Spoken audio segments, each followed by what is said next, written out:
their rightful levels.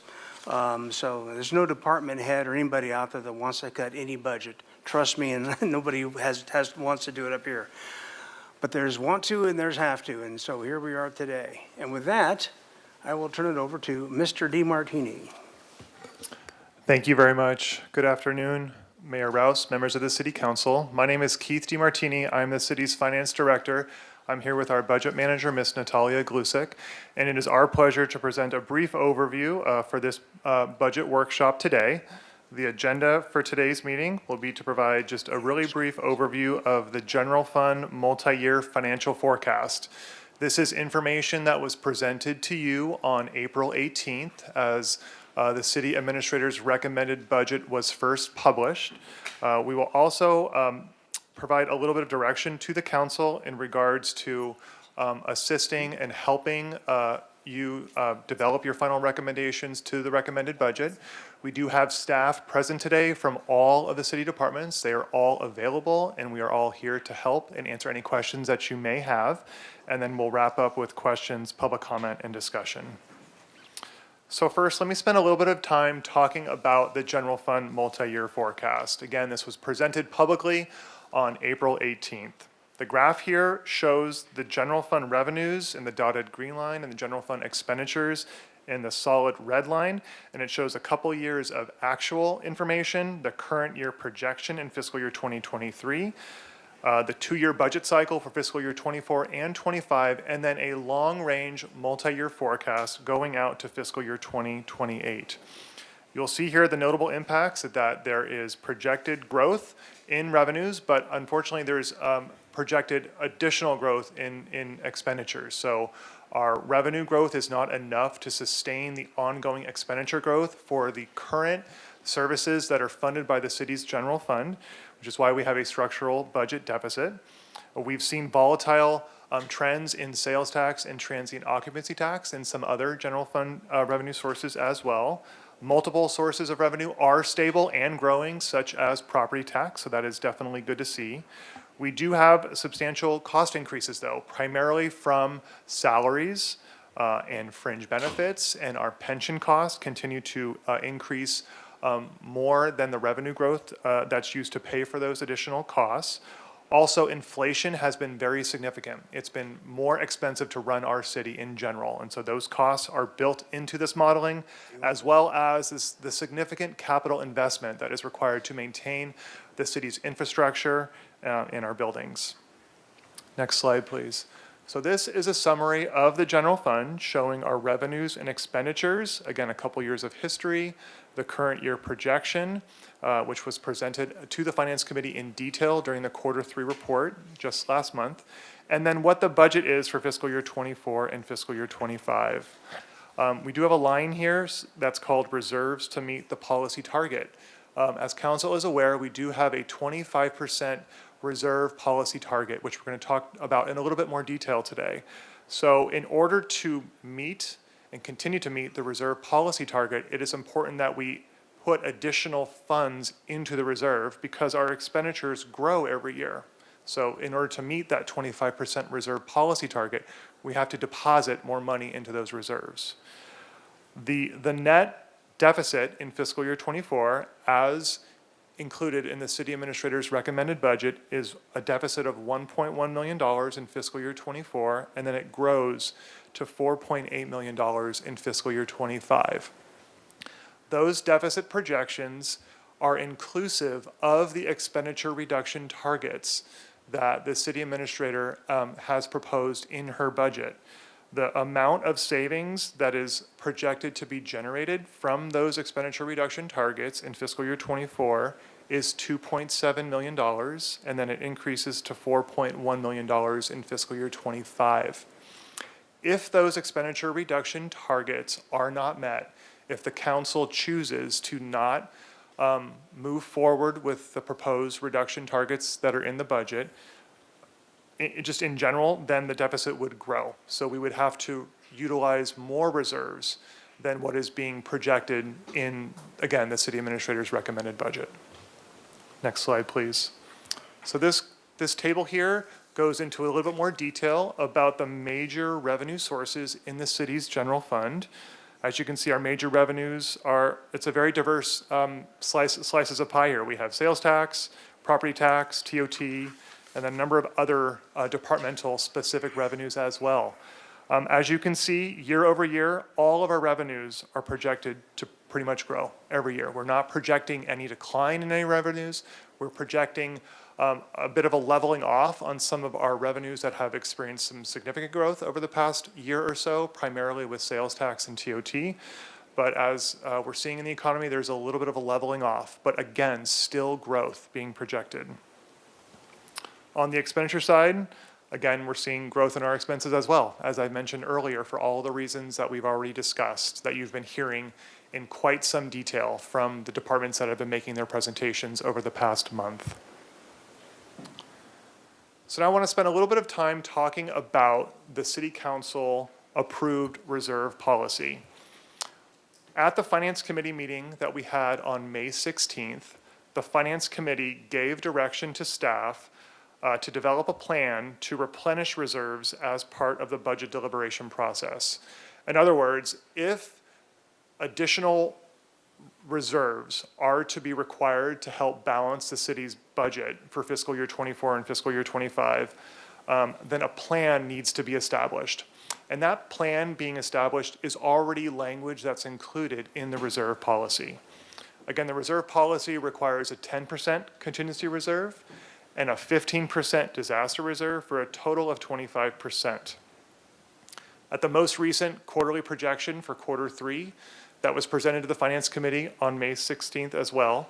The deficit that's being projected in the current fiscal year will require that the reserve policy will be below the target level by the end of the current fiscal year by approximately $5.3 million. So in the reserve policy, it does state that any use of reserve requires a majority vote of the City Council. That should come with an assessment of the fiscal condition. It should also come with a balancing strategy. The reserve policy says that those balancing strategies may include expenditure reductions, revenue enhancements, and/or the use of one-time funds. So staff and the council have been implementing this policy over the past couple of years because we have been approving and adopting a budget requiring expenditure reductions. So we have been reviewing this policy and using it. It also requires that there should be a plan to replenish those reserves to meet the policy target. And so that's something for council to deliberate in regards to developing a plan if additional reserves would be required to help balance the budget. This graph here shows about a 21-year trend of our general fund reserves, showing that the city has strategically leveraged these reserves in recent year during the Great Recession, especially in fiscal year 2008, and then we slowly and gradually replenish those reserves over the next 7 to 8 years. You can see then we were hovering around the reserve policy for a couple of years, and then COVID hit. In fiscal year 20, you can see that the reserves dropped pretty significantly in fiscal year 20. And in fiscal year 21, you can see that there's a section of that bar that is highlighted in green, and that amount represents the amount that the city received from the federal government, from the American Rescue Plan Act. The first tranche that we received of just about $11 million, council took an action, a very decisive action at that time, to use those funds to continue to fund services that are funded by the general fund. And the net effect of that was a positive effect on the general fund, being able to sustain our operation and to continue to do what we can to meet the reserve policy. In fiscal year 23, however, as I mentioned earlier, we're projected to use a small portion of those reserves, and that differentiation between that reserve policy target, the red line, to what our multi-year forecast is telling us is that we will continue to need to eat into those reserves in each year in that multi-year forecast. So just to describe a little bit more information of what was presented when the city administrator's budget was presented on April 18th, her budget called for expenditure reductions for all of the general fund departments of 2% in fiscal year 24, and the approximate total of those savings is $2.7 million. And then another 3% in fiscal year 25, and the approximate savings from those actions is around $4.1 million. Her direction to departments that were given in December in preparation for budget development was to determine those savings as being permanent, ongoing reductions, and if any additional savings could be realized from attrition savings. We have a number of vacant positions, savings from that as well. Any new or augmented revenue would definitely be considered, and I think council heard that during multiple department budget presentations, proposed changes to fees. The Finance Committee heard very detailed reports from departments as well on proposed fees changes. Any proposed expenditure reduction, staff made sure to communicate any potential service level impacts to the community based on those reductions. And of course, it was a priority to meet our reserve policies to the best of our ability. And so every department presented their reserves for their particular funds as well. This slide here summarizes and lists the expenditure reduction targets for all of the general fund departments on the left-hand table. And on the right-hand table, it lists what the expenditure reduction targets are for the three internal service funds for IT, facilities, and fleet. This staff communicated the need to implement expenditure reduction targets during the budget workshop that we had in early March with the City Council. And then we presented an overview of this. I did when we presented and introduced the City Administrator's recommended budget on April 18th.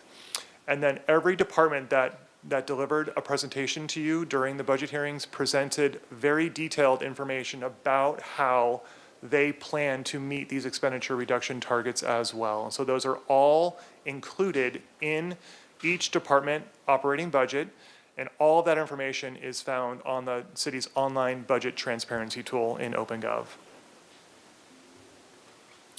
So now we would like to turn it over to the City Council. Next slide, please. So this slide here is just a really high-level summary of the feedback that staff has received from you during each of the department budget hearings. There were certain comments that were provided that indicated that council may not want to support some of the proposed expenditure reductions that staff are recommending in the recommended budget.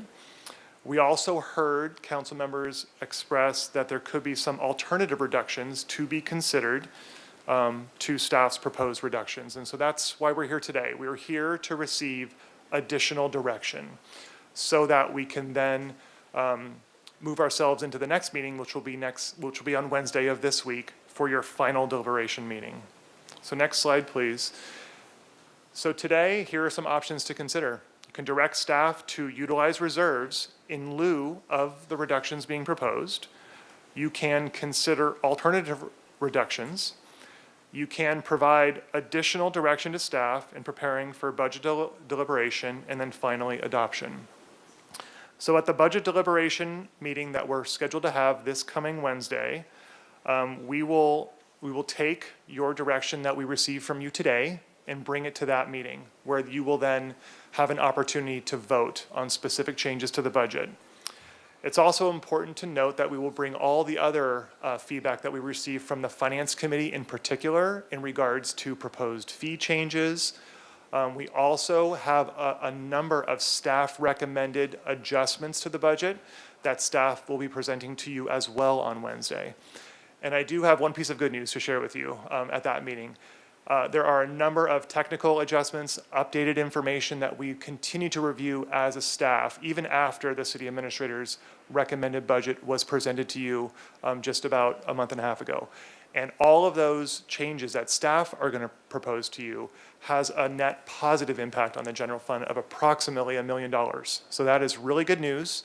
That puts us in a little bit of a better position leading to budget deliberation on Wednesday. And then on the 7th as well on Wednesday, if there's any additional direction you'd like to give, we will take that as well.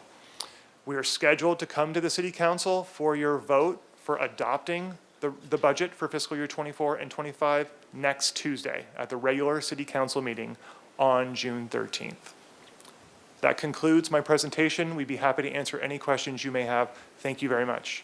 Thank you very much, Mr. DiMartini. Okay, the way this will work is we'll go to council for questions, for clarifying questions.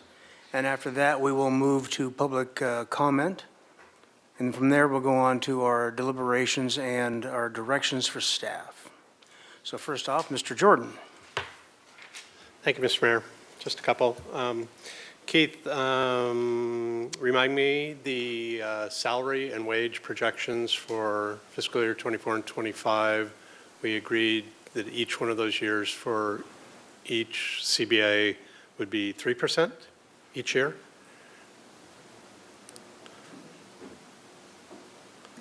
Mayor Rouse, Councilmember Jordan, are you asking about what is built into the proposed budget in terms of additional potential compensation, or are you asking about what the Yeah, approved historically, it salary- was like 2%, right? And we decided, and I think you incorporated 3%? Yes, Councilmember Jordan, thank you for clarifying that. In the recommended budget, in both fiscal year '24 and fiscal year '25, we are assuming a 4% 4%. salary adjustment, basically across the board. Now, that does not mean that that's what will get negotiated through labor negotiations, but that is it's a plan in the budget itself. I'll have comments on that at some point, I'm sure. And Mayor Rouse, Councilmember Jordan, a part of the reason for doing that is, as you've seen in the last couple of years, we've had to make adjustments just to be able to recruit and retain people on sort of a one-off basis. And we are, as you know, in a classification and compensation process that we expect to have some impacts. And so trying to plan ahead to make sure that those don't come as a surprise that we can't accommodate. And kind of along that end, you know, internally, I've annoyed both of you, I think, asking repeatedly why we're not accomplishing that process at the same time we're doing the budget. Why are we doing the budget and making up a number to project that without, and not say before the budget, say at the last quarter of last year? Or why are we not doing our CBA's collective bargaining agreement work at that time so that we're actually putting known numbers into the budget? And just, you know, I asked that question internally enough. I guess I just want to ask that question publicly and figure out why it's such a bad idea. Mayor Rouse, Councilmember Jordan, I don't think it's a bad idea at all. We have a number of existing agreements that don't coincide with that time schedule that we need to negotiate a different end date to, and we can't do that without sitting down with the bargaining units. If you'd like, we can have Ms. Levy come up and address that and where we are in terms of addressing, getting closer to having those agreements such that we can fold them into our budget process, because I know that's the goal. So I put it back out there. So it's been more than one cycle of bargaining agreements since I've talked about that. So, and Keith, that general fund reserve graph you showed, are those numbers at year end, aren't they? At fiscal year end, where those bars end up at? Yes, Councilmember Jordan, that's correct. That is our ending reserve balance at the end of each fiscal year. And during some of those years, well, recently, in particular, that bar has actually been way low during that year compared to how it ended up, whether it was the ARPA funds or the unprojected crazy after COVID tourism rush. We were down at like 10 or 15 million in the bank at one point, as I remember. Is that correct? Yes, Councilmember Jordan, you are correct. And that's one of the reasons why on the fiscal year 21 column, I highlighted the amount of the ARPA revenue replacement money in green, because at one point in time in fiscal year 21, before the city received the first tranche of the ARPA money, we had fully depleted the contingency reserves in the general fund, and we were operating in disaster reserves. That is correct. And of course, while they have those categories, they really become at one point the only money you have. So probably the categories don't really become important. But when you look at these at the end of a term, up until, just forget the last four columns, important to note that any fluctuation up and down was just a result during a fiscal year of one event. If you had two events or three events, would have been, which you can't control, would have been a much different picture, right? Councilmember Jordan, I think it's a fair statement. Okay, Mr. Friedman. Thank you. If you could pull up slide 5, please. So I'm looking at the fiscal year '24 budget. The surplus deficit is 1.1 million. But you mentioned that due to some changes internally that we have, there's an additional million. So is that 1.1 now 0.1? Councilmember Freeman, yes, that is correct. Now, that does not mean that we have a balanced budget. Again, because we are still planning to implement $2.7 million worth of expenditure savings, right? And so if we did not do that, we would still have a deficit. So it's important to note that that's why we have this bottom line on the table, which is sort of without budget reductions. So that number will still show a deficit of 2.7. So everything is adjusted by a million, and would that be the same for '25? If no changes were made, and we still had that 1 million, it would carry over into '25, so it'd be 3.8 and 7.9? That is correct, and I'm sorry, I neglected to let you know what the positive impact on the general fund is now in fiscal year '25. There is a positive impact. It's approximately $700,000. So the picture in fiscal year '25 will improve by $700,000, so it'll go to 4.1 million of a deficit in fiscal year '25. Okay, so the general fund of that 1 million is 700,000, it's not the full million? It's a full $1 million in fiscal year '24, Okay. and then in fiscal year '25, it's $700,000. Okay, additional there, okay. And then the other question I had, I think Mr. Jordan got to it, but it was with the class and comp study. We're projecting 4%, but as that comes in, it's reasonable to assume some of those might be higher. And when is that projected to come in, be completed, the class income study? I know it just went underway, but we haven't estimated on when it's going to be finished. Ms. Levy, could you, yeah.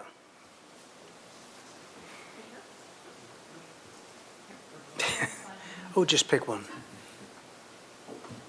Mayor and council members, the class and comp study is projected to go through April of 2024, and then we would need time after that for implementation.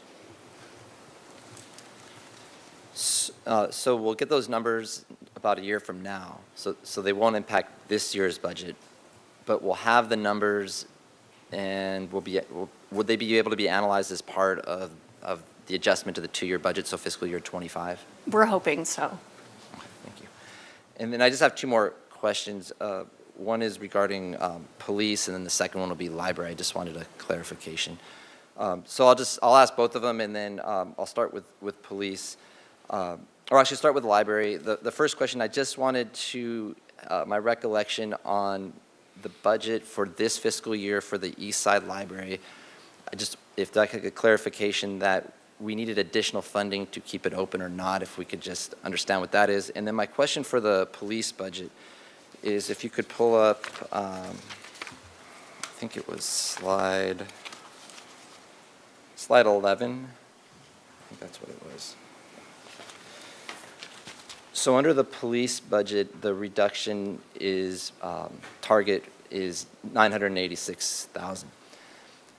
But that's from the status quo budget where all the services have gone up. And we did some significant investment in our police this fiscal year.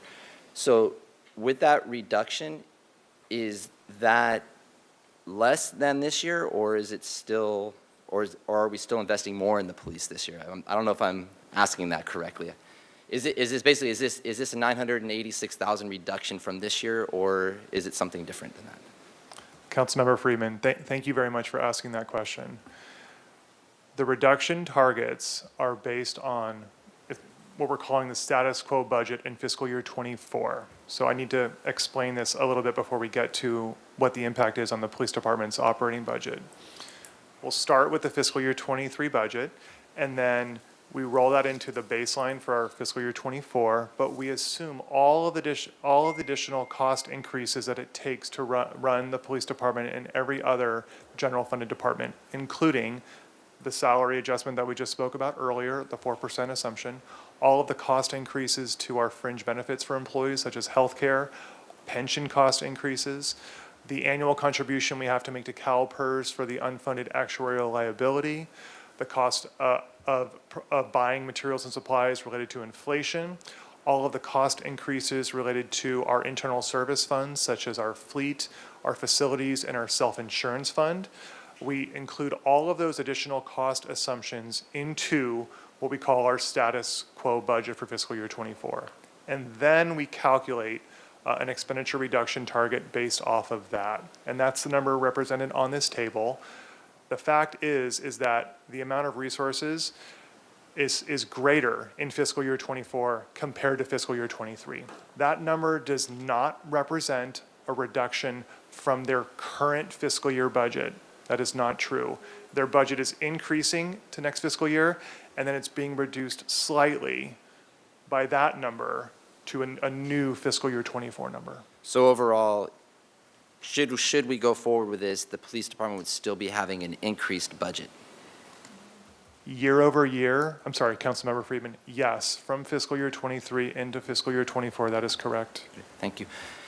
And then my last question is the libraries. I'm recalling from the presentation, I just wanted clarification on in particular, the East Side Library, because I know there was discussion in the presentation about new staffing, and I wanted to understand if it's at risk of being closed this year or a significant reduction, unless we were to actually increase the funding for the East Side Library in particular.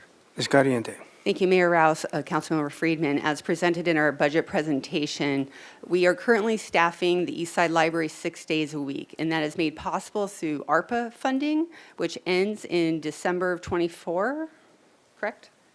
And then we also have extra staff over there through construction from the Central Library. And so essentially, to maintain the 6 days a week after construction and ARPA, we need 2 additional .8 positions, which was roughly $160,000. But that's in December of '24, so that's not for fiscal year '24. Councilmember Friedman, in October of this year, 2023, we assume that the construction will be completed for the Central Library and we'll move staff back over. So one of those days is at risk this year.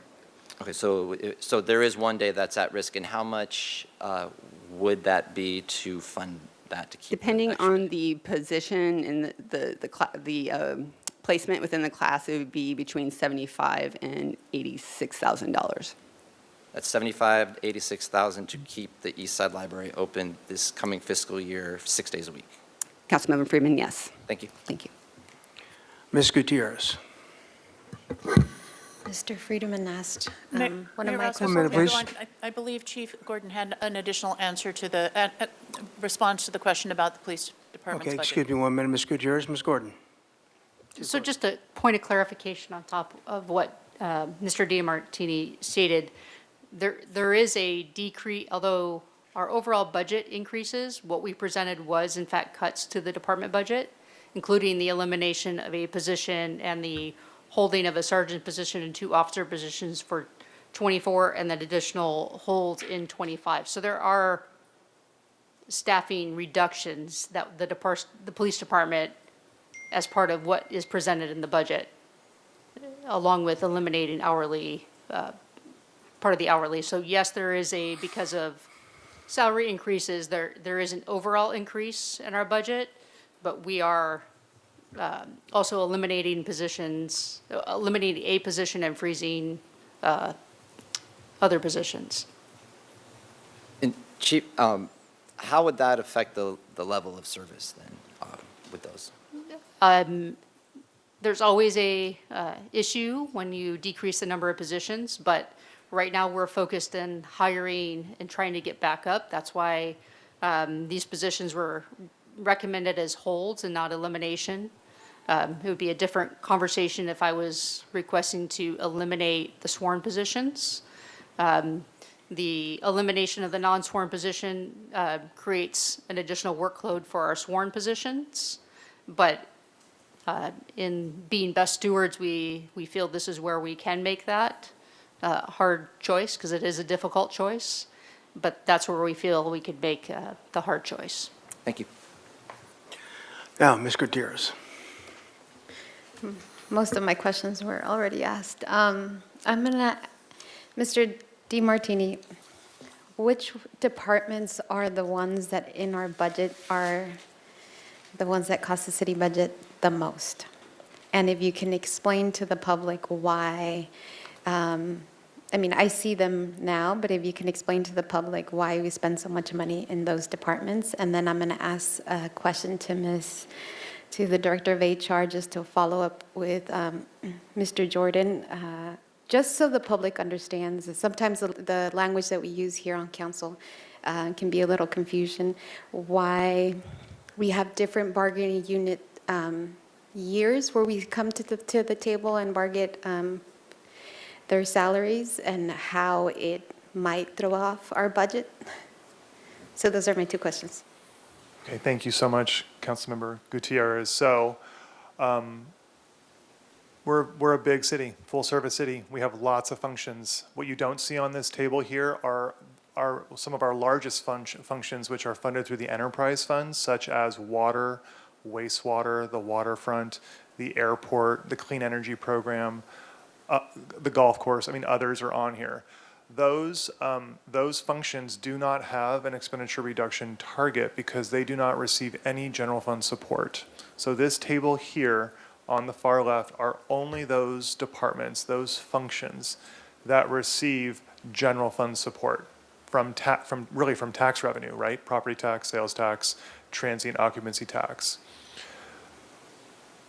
On the first column here, right to the right of the name of the department, it shows what the fiscal year 24 general fund subsidy is.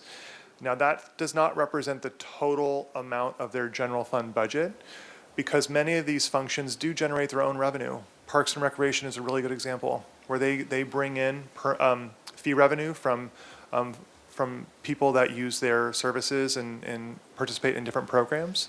And so this amount truly represents the amount of true general fund tax revenue support that is required to run those departments. And as you can see, the two biggest departments are the police department and the fire department, right? Those are primary public services that our community expects, and that those functions in particular require more general fund support than other functions. Thank you for that clarification. And Mayor and Councilmember Gutierrez, thank you for the question. The negotiation process is tough. And so when we negotiate, we have all good intentions of having certain timing to it. What we have right now, we start 6 months ahead of time when we're at the table. So we are negotiating for 4 months, 6 months, and it depends when that deal is actually made. For example, we are at the table with TAP right now, and their contract doesn't end until October. So we really take a lot of preparation and work and getting to an agreement. We would love to be on budget timeline. We have multi-year contracts right now, and the timing is really, we're at the mercy of when we get that deal. So although we can hope for and try to bargain that into the agreement, it doesn't always work that way. The union has to be amenable to actually coming in, 6 months later, and sometimes it's not a chip we can bargain with. Could you talk a little bit about some of the catch-up work that we've been doing for the last 3 years and a lot of the positive outcomes that we've had in the last 3 years and a half that we didn't have previously? Sure. Thank you, Mayor and Councilmember Gutierrez.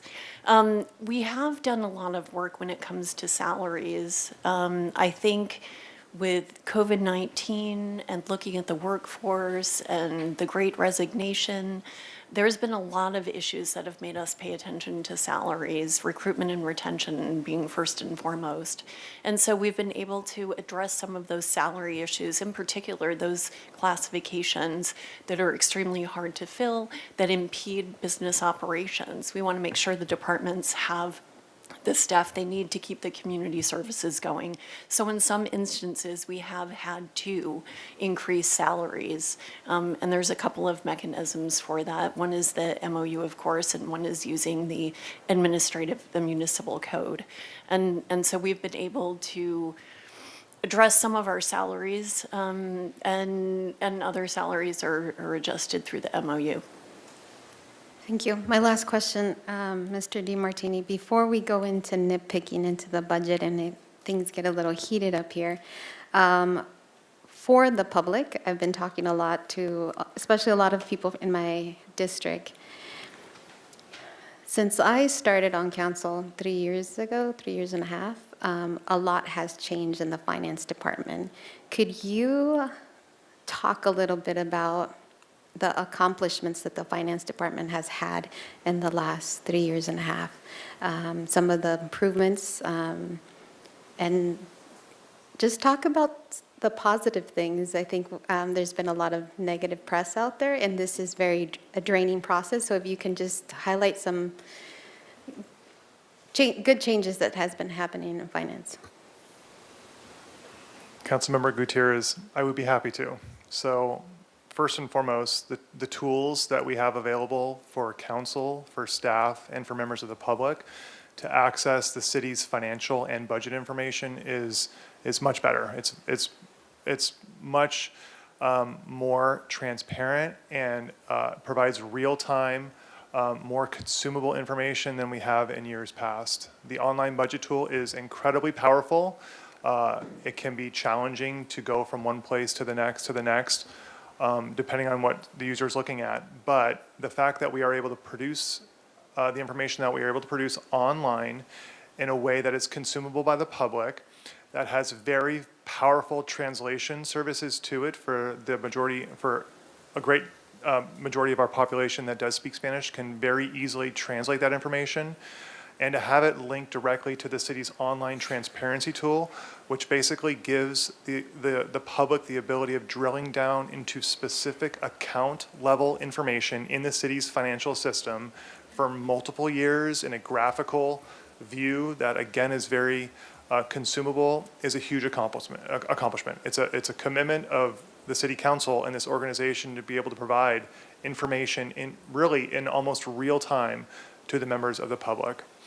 We're also doing a lot to address the needs of the community as it related to changing our business with COVID. We had a lot of people that didn't want to come into City Hall, that didn't want to transact with paper. We've implemented a lot of paperless processes. We've been maximizing the use of payment options with paying with credit card, paying by phone, paying online. We implemented a new business license tax portal just about not quite a year ago, back in December, and that gave the ability of every business that does business in Santa Barbara the ability to file and remit their information online, pay with a credit card online, and receive their business license tax certificate. Prior to that, they had to either come into the office or mail that information with a check, and many people did not want to do that any longer. We have a number of process improvements we're currently working on with being able to pay our vendors electronically also. Today, currently all of our vendors receive a check in the mail when they send us an invoice. We're working on a really robust project for that. We've done a couple little things to support departments that our staff is really happy and pleased to support. For example, we entered into a lease purchase agreement to be able to procure 3 fire apparatus at an incredibly advantageous interest rate to be able to fast track and move along the purchase of 3 trucks. Really happy about that. I could go on and on, but why don't I stop there? Thank you. Mr. Gutierrez. Thank you, Mr. Mayor. At one of our previous meetings, I asked for more specifics about the Parks and Rec budget when it comes to the upgrades to our parks and the cost of fencing and gating the parks that have historically not had that. Could I get an update on how much that is, please?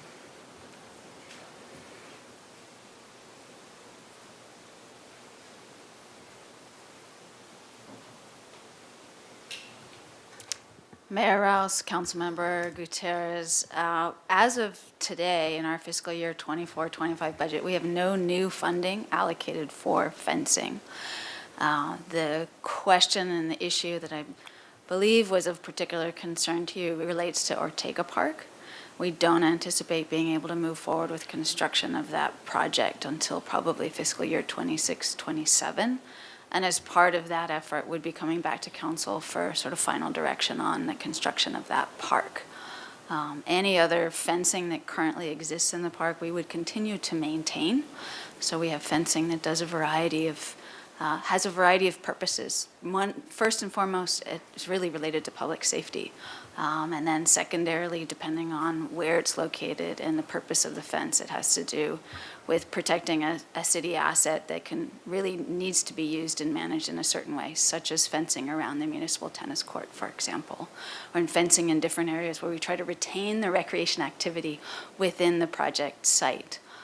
So that's a little bit of information, and we don't actually have the cost of what it might be to do the fencing at Ortega Park, but that will be coming forward probably later this fall.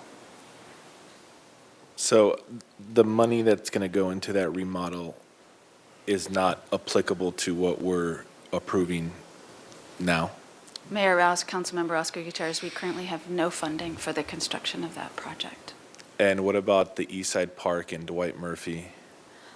Once again, Councilmember Gutierrez, Mayor Rouse, there is a recommendation in the capital budget for $6 million to match the Gwendolyn Strong Foundation funding for the Dwight Murphy Park. And in that, and that project may move forward in 24-25, although it's not yet fully permitted and moving forward. The fencing that would be in that park would actually be replacing existing fencing related to the playing field. We currently have fencing already in that park. And yes, you're correct, there is fencing that will be needed to keep the children safe that are in the playground. And we can provide that information to you once we have it, which we should have later in the fall as well. Okay. And again, so is the funding that we're going to be approving allocated for that specific cost? Mayor Rouse, Councilmember Gutierrez, we don't actually have a line item detail where we've shown specific costs by source. However, I will say that the Gwendolyn Strong Foundation specifically fundraised an entire $6 million for the playground, and that does include the safety features associated with it, which would include fencing that you see, for example, at Parque de los Niños over on Wentworth, that style of fencing. And how about the East Side Park? Mayor Rouse, Councilmember Gutierrez, that fencing is just around the playground in the front part of the park.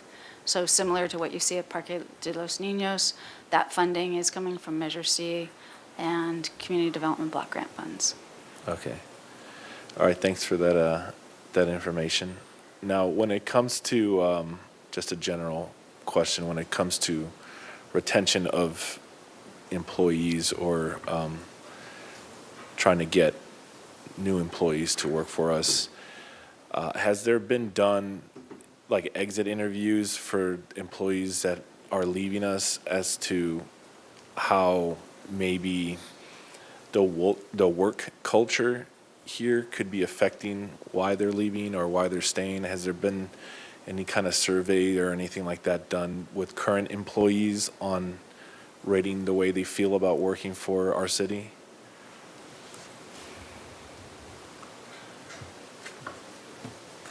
Mayor and Councilmember Gutierrez, every employee who separates employment will be offered an exit interview, and we do gather that data and we do collect it and do some analysis on it.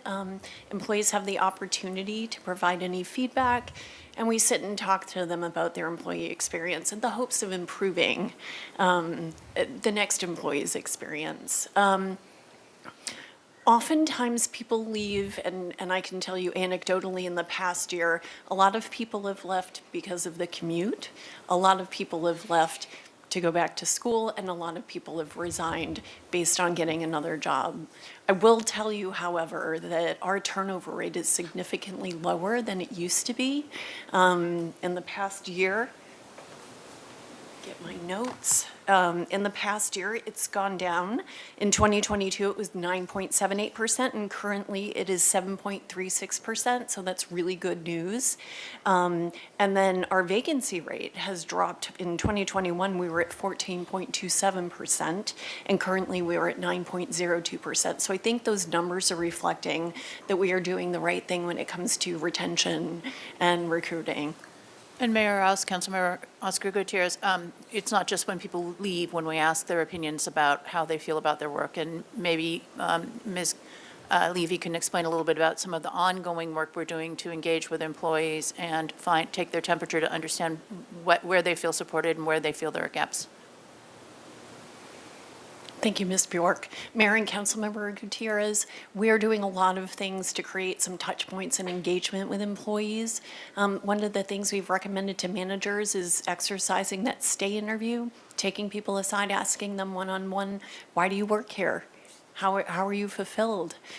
We have a number of engagement activities. One of them is our Thriving Workforce Think Tank, and that's a group that's brought together from across the city, interdepartmental group of employees at all levels of the organization who come together and talk about ways to make the employee experience better, not necessarily always coming from a salary standpoint, but what ideas are there that we can implement so that you feel that belonging.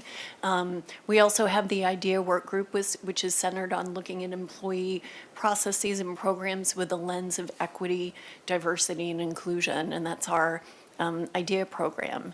And they are bringing recommendations and changes in policy forward to make our environment inclusive across the board. We have a number of things that we're doing as far as recognition programs. So we're working on a lot of things in various areas. The class and comp study will be one of those things that touches every single employee, and so the communication on that is extremely important to ensure that we are transparent and so people know what is happening and the impacts of that. So we do a lot of outreach in human resources. We're looking at creating an equity across the board for benefits. Lots of things are going on, so we maintain that communication and ensure that people want to be here, want to work here, and that we become an employer of choice. So remind me, I feel like we've had somewhat of a discussion like this in the past. Is the information that you gather from outgoing, incoming employees, current employees, is that presented to us? Because I'm just curious about what the culture of working for the city is like. Councilmember Gutierrez, Mayor. And interestingly enough, if you go on our internal website, we have posted, we sent out an employee engagement survey about a year ago, and those results are posted on our webpage.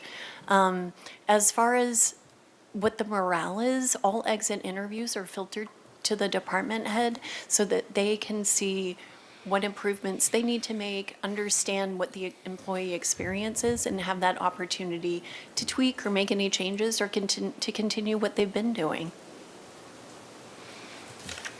And Mayor Rouse, Councilmember Oscar Gutierrez, to your question of is it presented to you? Ms. Levy talked a little bit about it in her budget presentation, but I think the way it's generally presented is when we see a new initiative or when we see an issue, such as we saw with police salaries, that needs adjustment, we will bring those to you. And we do, remembering that when we get into personnel data, we have to be careful about how we filter that to be protective of our employees while also being able to reflect the overall perspectives. Gotcha.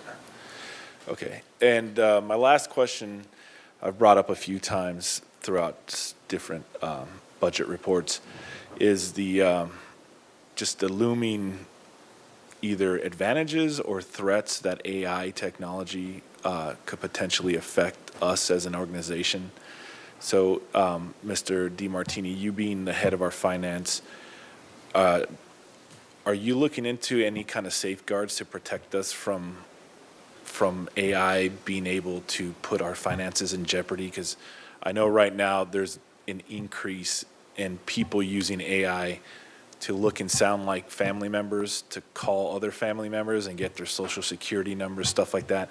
Like, I know this sounds a little paranoid, but say somebody calls your office when you're not in and claims it's you and is asking for financial data on the city. Like, have you looked into any kind of safeguards against that?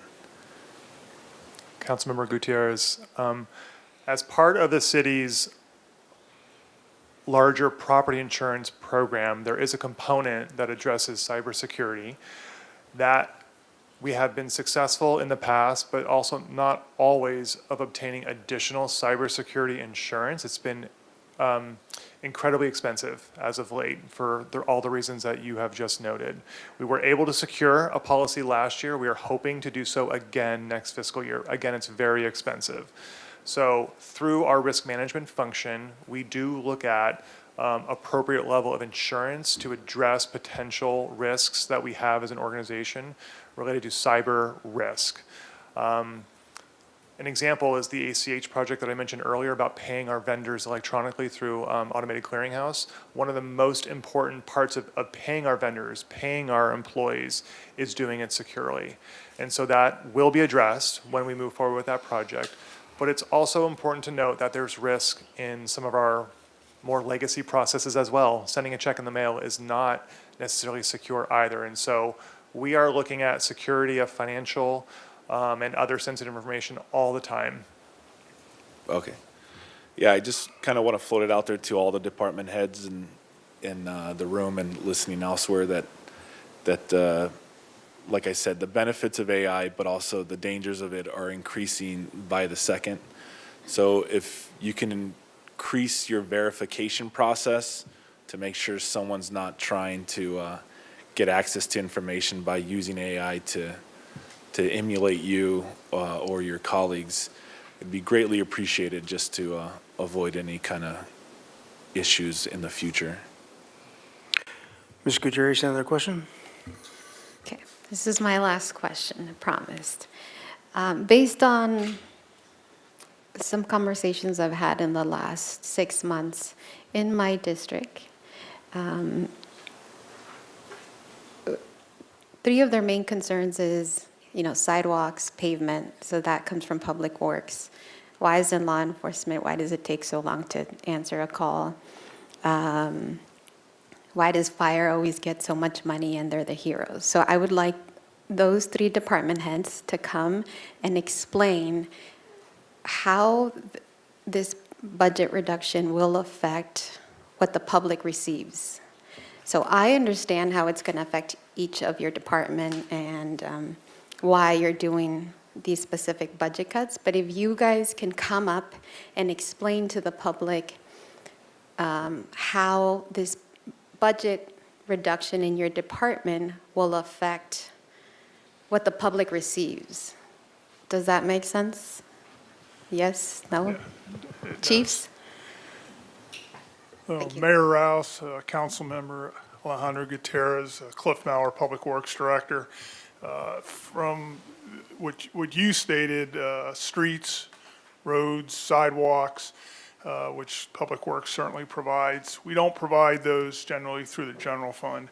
So the public, the reductions that are, and as you know, as you can see on the chart that's up on the screen right now, the straight general fund subsidy to Public Works is pretty small as compared to the other departments. Not that we don't affect the other departments, we do general fund because they all pay allocated costs for the services we provide, internal city services we provide, which are many. But for the people in your district, as well as all your counterparts up on the dais, we do our level best, of course, to address safety, number one, across the city, and that is regardless of where the location of that is. But for all the rest, because we know we have, using pavement as an example, pavement in poor condition across the city, we really do our best to spread it out amongst the 6 districts in the city and ensure that everyone's tax dollars are receiving the benefit. But our pavement funds come from mostly external sources, whether it's gas tax, SB1, or MRA funding.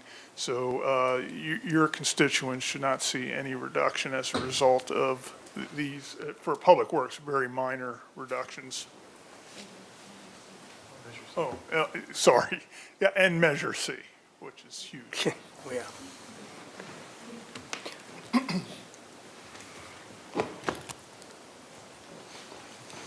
Mayor Rouse, Councilmember Alejandro Gutierrez, Chris Mayles, Fire Chief. The budget cuts that we're proposing for this year, the largest is an elimination of an Inspector 2 position. Just like to take a second to talk about what that position is. That inspector handles very complex inspections throughout the city, such as care facilities, education facilities, large commercial businesses, also provides support to community development with plan checks, et cetera. Also, at any given time, that individual will respond to a fire emergency and act as the investigator. Now, sometimes they're called arson investigators. That's really a misnomer. What they are is fire investigators that may determine the fire to be arson. So we don't want to call them arson investigators. We've proposed eliminating that position. It has been held open for the last couple of years. There's a bit of heartburn with it. It is going to increase the workload a bit. However, I also want to add a caveat to this, and that is the fire department is doing a fee study right now. Unfortunately, the timing didn't line up with the budget, so any information I give is really anecdotal right now, but we're doing a fee study. And we're also finally, because we have a new database for all of our occupancies, all of our commercial, multi-residential, et cetera, we have a new database that is likely revealing that we are not getting some of the inspections done that we need to. So I may, next year, or at the conclusion of the 2 years, may have ample evidence, so to speak, to be able to ask for that position back. However, at this point, eliminating the position will have some negative effects to it. Again, increased workload for the remaining inspectors, and then one less person to act in a major incident. We'll use the Loma fire as an example. There was one inspector on call that night, but every single one of them came back to work. It was truly a team effort. But once again, I think we can support it. We can support the elimination of it at this point. But again, I may come back to council. I don't mean to kick the can down the road, but I may come back to council later on and say, hey, look, we've established that we are missing this, but we've identified additional revenue to cover the position. The warehouse position has not been filled for the last couple of years. I am comfortable with not filling that position. One of the major reasons is that we've shifted to online purchasing for a lot of our equipment, and that equipment is actually delivered directly to stations. Such as Amazon Commercial or Amazon Business, we've begun to use that so that the actual physical need for a warehouse person to pick up, sort, and deliver has actually gone down because we're able to have that equipment delivered again directly to the station. The other cuts that we're recommending making are fairly small. Educational supplies, a small decrease in our educational supplies, a small decrease in our training budget. Why were we comfortable with decreasing our training budget a bit? That actually is due to the hybrid and online ability of our firefighters to take classes without having to travel. Back in the old days, I use myself as an example, going to a class was a 5-day, 2-week away from home type thing. Now what we've done, and that's hotels and everything else. Now what a lot they've gone to hybrid or online so that firefighters are actually able to take the class without traveling. So again, and then we had a large shift of our equipment fund out of the general fund budget, and we have shifted to having Measure C cover a lot of our equipment, which I'm particularly proud of and very appreciative of finance and city administration, because what we have done with that is created an actual fund that will replace our equipment on a regular basis according to depreciation, use, wear, that kind of thing. So we're able to replace that equipment on a regular basis, which is going to be much more successful than having to rely on a general fund.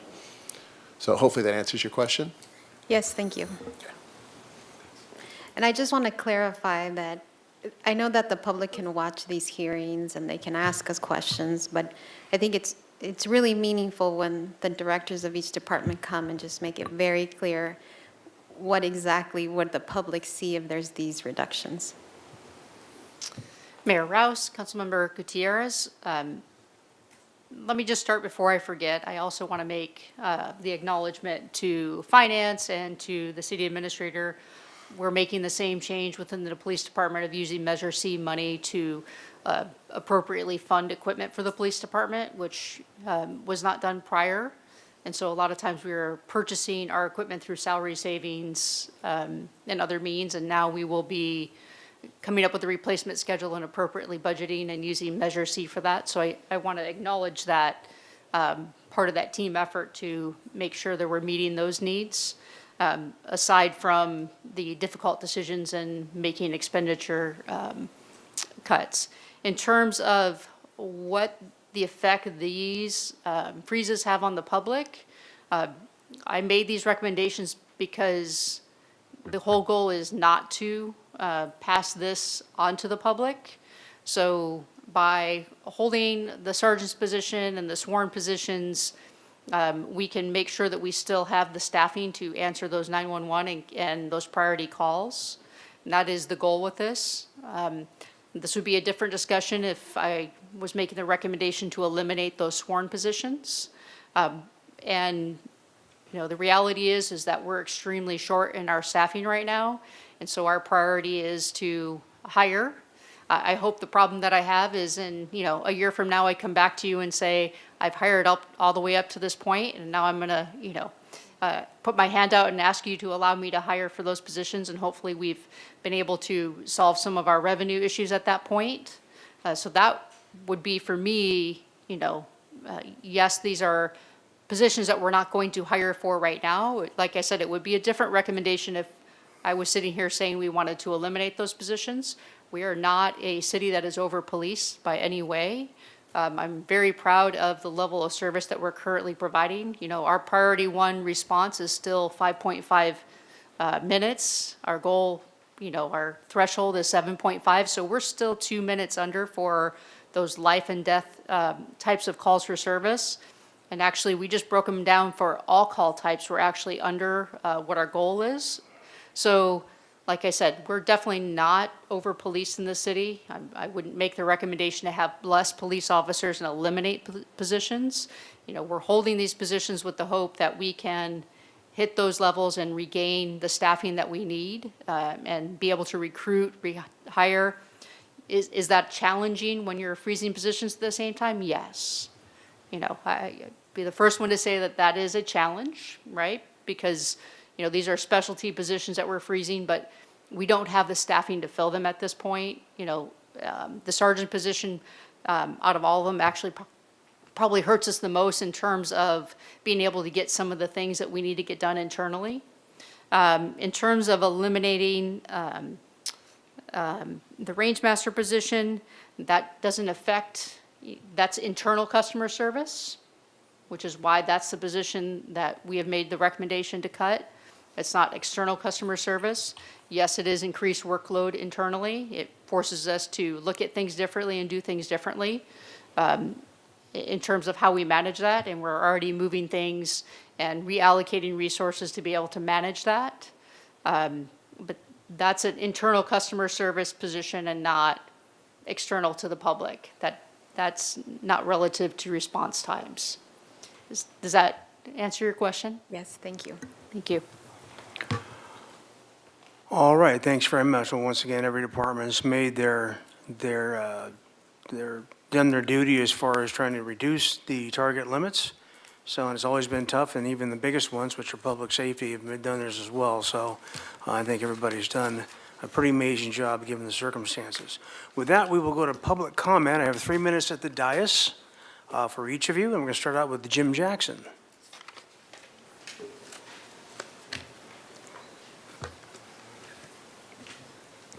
Thank you, Mr. Mayor, City Council members, Ms. Bjork. My name is Jim Jackson. I'm the president of the Santa Barbara Public Library Foundation. In the past, I've come to you and talked about the variety of services the library provides for everybody in the community. And I don't think there's anybody here who would disagree with the fact that the library is a critical part of the city's infrastructure. However, what I want to talk today about, just briefly, is what's the status quo? Where do we get what is normal service for a library? I know you know, during COVID, we all changed the status quo with how we run our lives. We didn't go out to dinner as much, we didn't travel as much, we didn't get to meet with our families as much. But we never thought of that as being normal. It was just a new status quo during a COVID emergency. Well, let's look at the library, however. Pre-COVID, the library was open 7 days a week for many, many, many years. And it was closed down in 2020 to only 5 days a week. Well, it's still only open 5 days a week. So even though that's a new status quo, and we've gotten used to it, we shouldn't get used to things that aren't right. I mean, we can get used to a lot of things as humans. We can get used to a lot of things that cause us pain. But that doesn't mean we should define that as the new status quo or reality. So what I would argue is that when you start looking at funds from Measure C for funding maybe rainy day funds or more roads and things like that, which are important, I'd say that at the library, it's raining right now, literally and figuratively, actually. So we're experiencing what should be considered an emergency, only being open 5 days a week.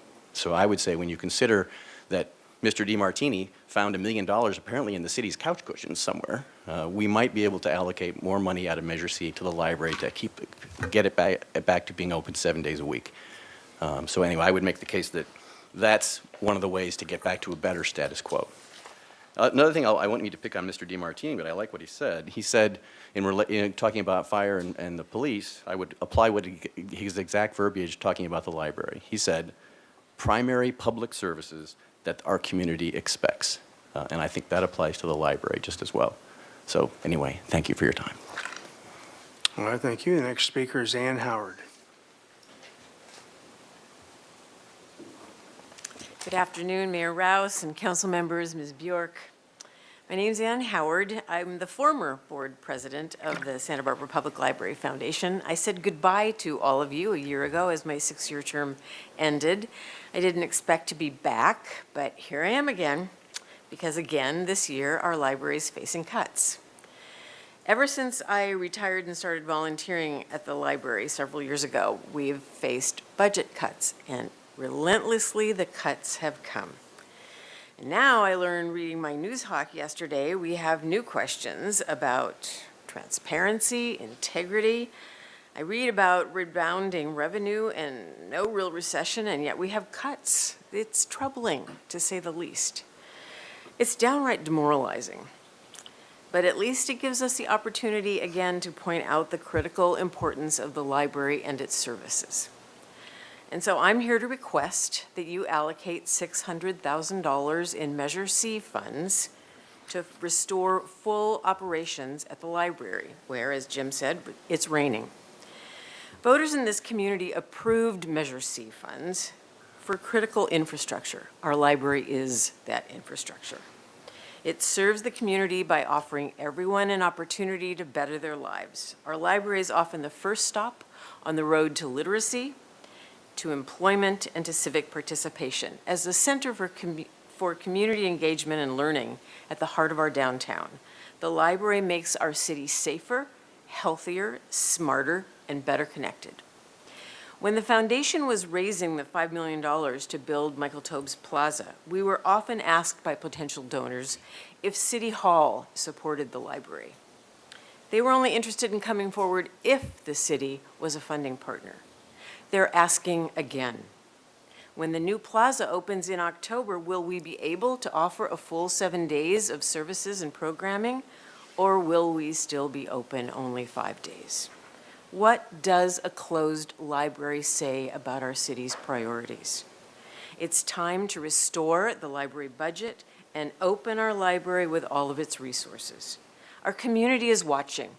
Our community, the voters who passed Measure C, look to City Hall to set the tone for what matters at the heart of our city. The time is now for the $600,000 in Measure C funds to restore the cuts that keep this heart from beating. Thank you. I hope we can continue to work together to rebuild State Street, our downtown, and the heart of our downtown, our public library.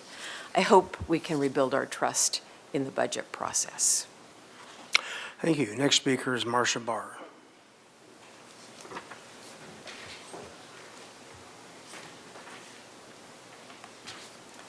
Major Rouse and members of the City Council, I am a board member for the Friends of the Santa Barbara Public Library, and I am here today in support of fully funding the Santa Barbara Public Library. For a city like Santa Barbara, our public library, which is now over 100 years old, is a trusted and safe institution for all its community residents.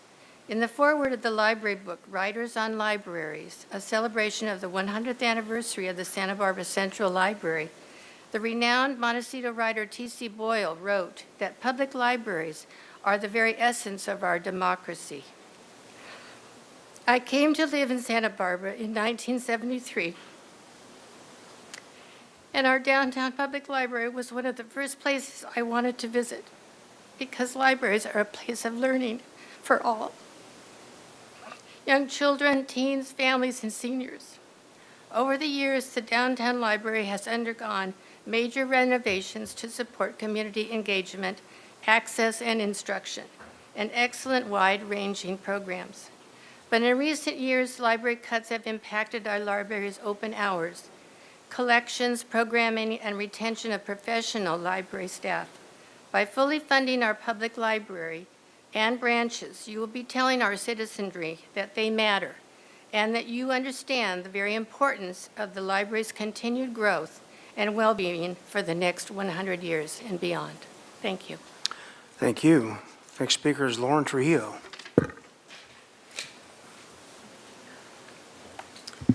Hello, good afternoon, Mayor and Council members. My name is Lauren Trujillo, and I am the Foundation Director of the Santa Barbara Public Library Foundation. I am here today to request you, our city leaders, allocate $600,000 in Measure C funds to restore library hours and meet the promises of the Michael Tobes Library Plaza. The Santa Barbara Public Library requires a public-private partnership to meet the needs of our community.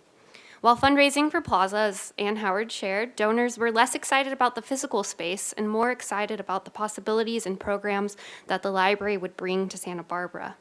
With the current library staff support and reduced hours, Library Plaza will only be open 5 days a week. Our community looks to City Hall to set the tone for what matters at the heart of our city. In order for our library to deliver valuable programs and services that meet our community's greatest needs, the library budget must be a priority.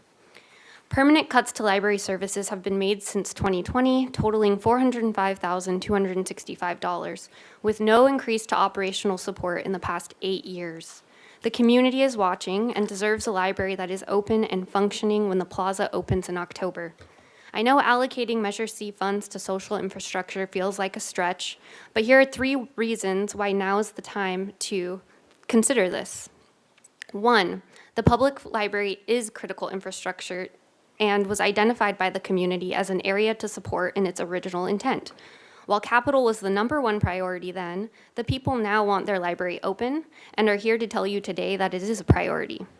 2, Measure C funding plays an important role in ensuring a vibrant and sustainable business environment and will do so by supporting the library and the new plaza. 3, Measure C supports restores the budget. Measure C support to restore the budget checks almost all of the council Measure C priorities. The priority to address police, fire, 911 emergency medical response, the priority of upgrading public safety infrastructure, protecting parks, youth, and senior services, addressing homelessness, and helping retain local businesses. Today, I speak for the families and the most vulnerable that show up to the library after 5 p.m. or on a Sunday and Monday. I have listened to them and heard their concerns as their child is crying and disappointed to find out that the library is closed. I ask you again, please invest $600,000 in Measure C funds to open the library, restore the budget needed to operate, and ensure the plaza will reach its full potential. Thank you. Thank you. Barbara Kuhn-Hirschberg is the final speaker.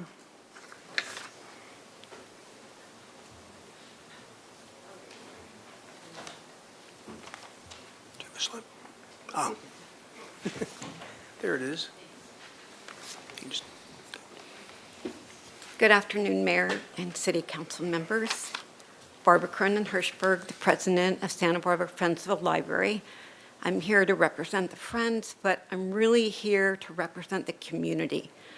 In fact, I had like this epiphany this morning. Many times when people come to the city council, it's because they specifically want something for themselves. Like, I don't want the noise of the airplanes above my house.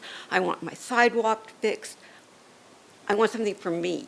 I want this for us. The Santa Barbara Library is more important than ever when the school year ends. Santa Barbara Unified has close to 4,000 students that attend their elementary schools. But this summer, there will be room for only 540 students in kindergarten through 5th in their 4-week summer school. There are only 2 Fun in the Sun programs offered in Santa Barbara, and they are both filled with only a waiting list available. If you are a family that can afford summer camps and trips during the summer, it's not as much of a concern, but many families cannot. The day after school lets out for the summer, the Santa Barbara Library Summer Reading Program will kick off at Alameda Park on June 10th. Children and teens will have a chance to stop by the Friends of the Library table and choose a free book and a game board to track their goals. In addition to meeting with librarians, participants will be able to choose from a variety of prizes generously donated by local businesses and museums once they complete their goals. I was thrilled to hear how many people said, this is really important, reading is really important, literacy is really important. Many of our children depend on a lunch program at school, so the library offers Lunch at the Library in conjunction with the food bank that provides children and teens with free summer meals and other activities that support learning, health, and wellness. It also brings families to the library where staff can connect adult family members and caregivers with essential library resources and services. In addition, the Library on the Go van will be out, bringing the library to the community. All programs and services are free to the community, but they all cost money. Even though many are funded through grants that the library has applied for, the library can't keep ahead of budget cuts it receives every year. I honestly can't think of a more important community service to support.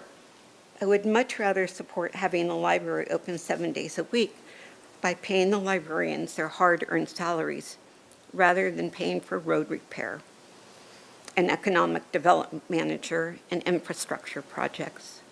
The librarians are the infrastructure of a library, and I respectfully ask that we allocate Measure C funds to support the needs of the community. Thank you. Margaret Crook will be the next speaker. If anyone else has a speaker slip, please turn in right now, because I'm going to cut off public comment after that, so we can get to deliberations. Margaret Crook. Thank you, Mayor Rouse. Good afternoon, City Council members. I've had the pleasure of speaking with many of you or sending you multiple emails over the last several months of this budget process. And I wanted to be a little bit more extemporaneous today in addressing some of what I've heard here this afternoon.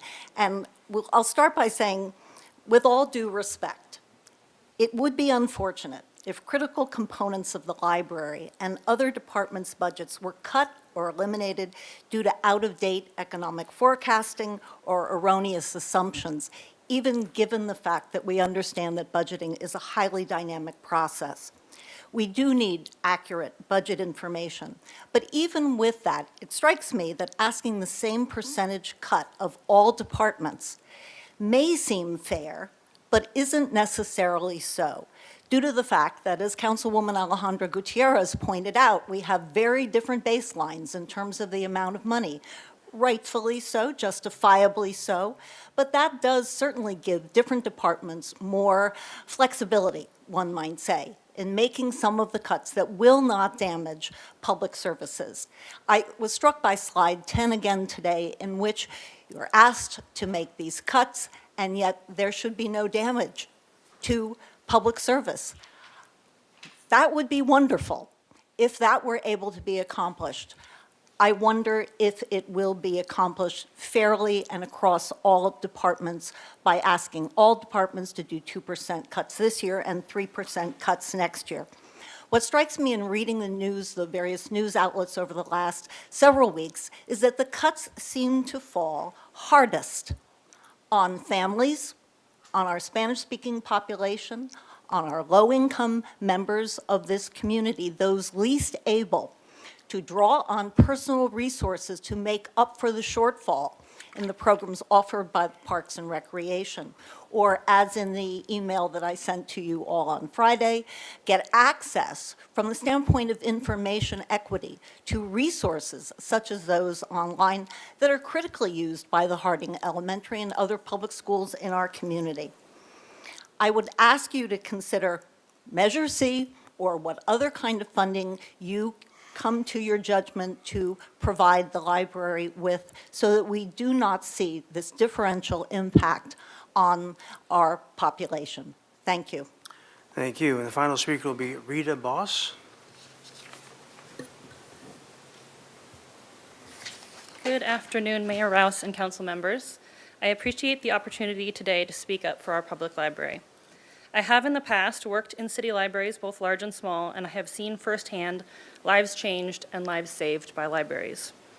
The public service that they offer can be both inspiring and heartbreaking. Libraries are often the place people go when they need help the most and they don't know where else to turn. There is, in fact, no other place like the library.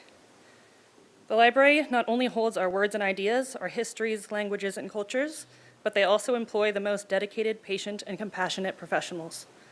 Our librarians do incredible work to connect us to information and opportunities, to teach literacy and life skills, and to build a strong and resilient community. Despite the many benefits our library provides to this city, it has been forced to make difficult reductions that overburden their talented staff. Your decisions on this budget make an impact on the lives of your constituents, and I ask that you represent our needs. This city deserves a world-class library, and this library deserves to be supported. Please recognize the value and impact of this department and meaningfully invest in fully funding the Santa Barbara Public Library. Thank you all for the work you do to serve our city. All right, thank you. With that, do you have a question, Mike, or is this for deliberation? Okay.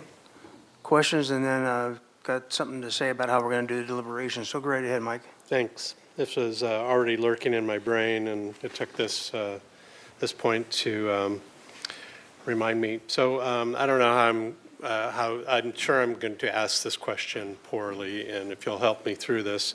But every year we budget for capital projects out of Measure C, and I'm of the impression that generally at the end of the year all the projects aren't accomplished for whatever reason.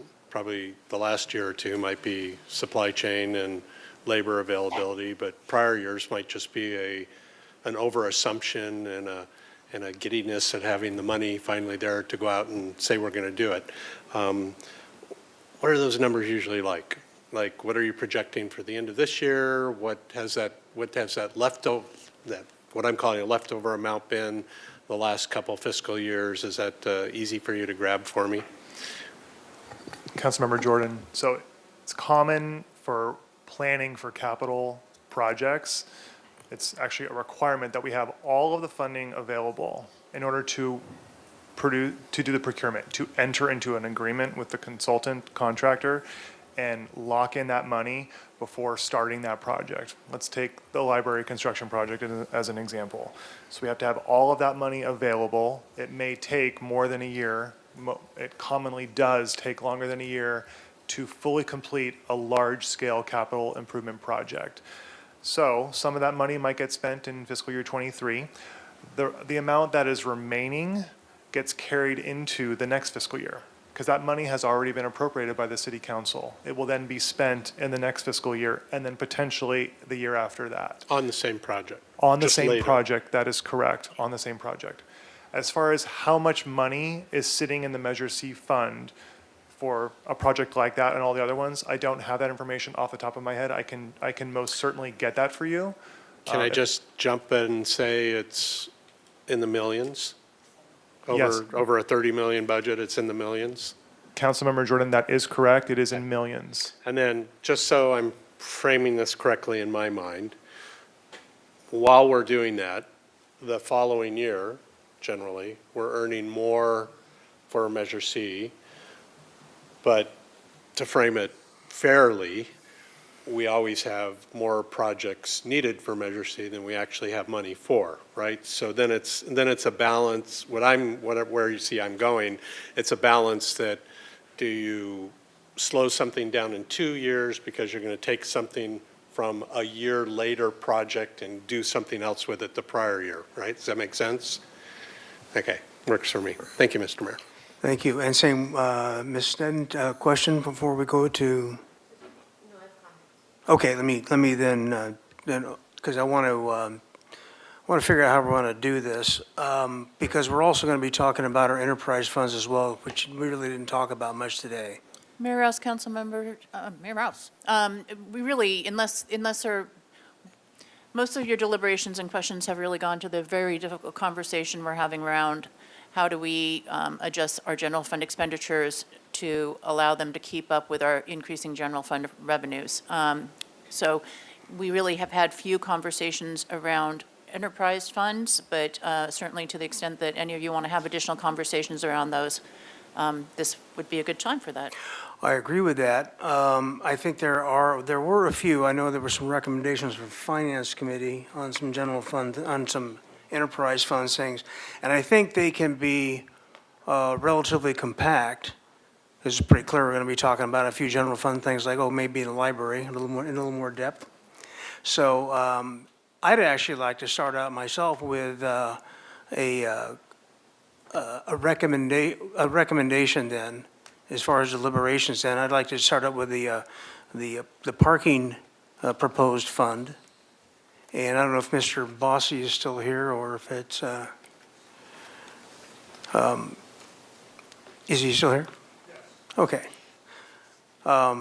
Because there was a proposal on how to adjust fees, and I wanted to make a recommendation on that, and I think we can get through this pretty quickly. Ms. Clark, even better.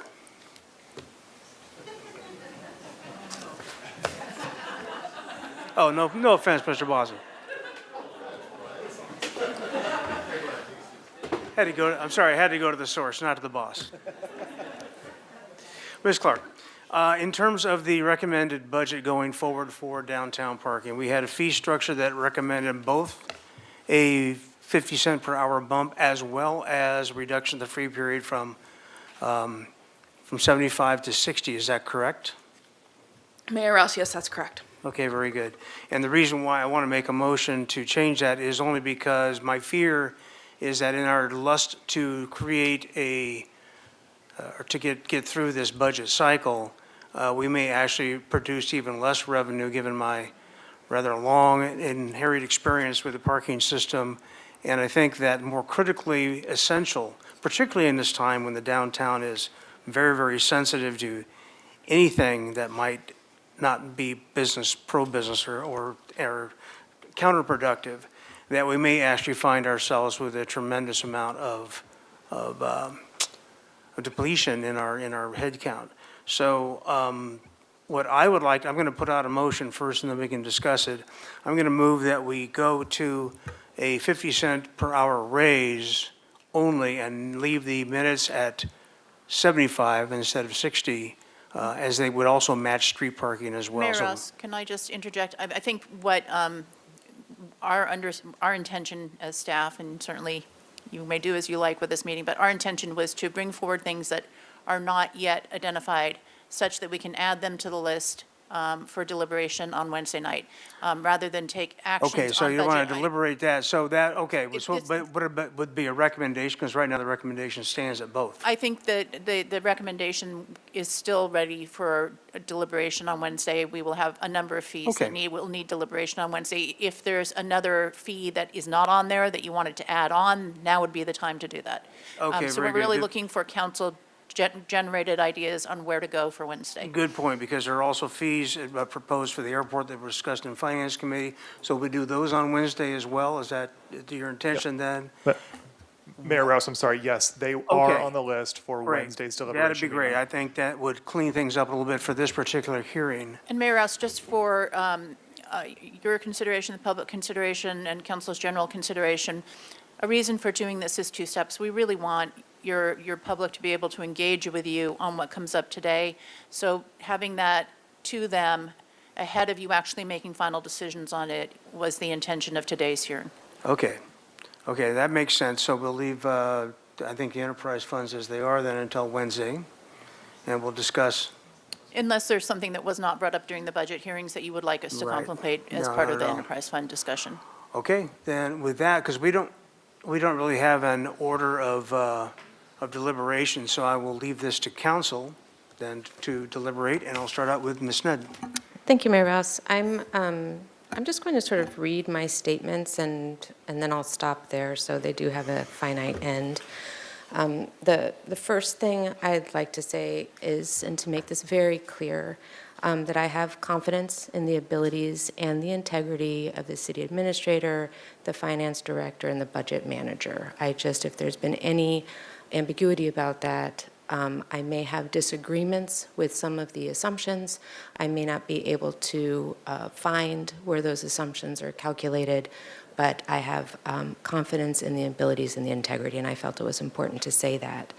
I also have confidence that the actuals for any given year are accurate. I think we pass audits and have awards for those, and I think everything is very well accounted for, and I believe that to be transparent. If any of my comments gave a different idea to that, I wanted to clear that up. But I also want to make clear that what I'm doing is what I consider to be my due diligence, and I think it's very important to undertake a thorough review to gain a clear understanding of the initial budget assumptions. I will continue to have questions and pushback on how those initial budget assumptions were made and presented. The differing values in the tools have caused confusion.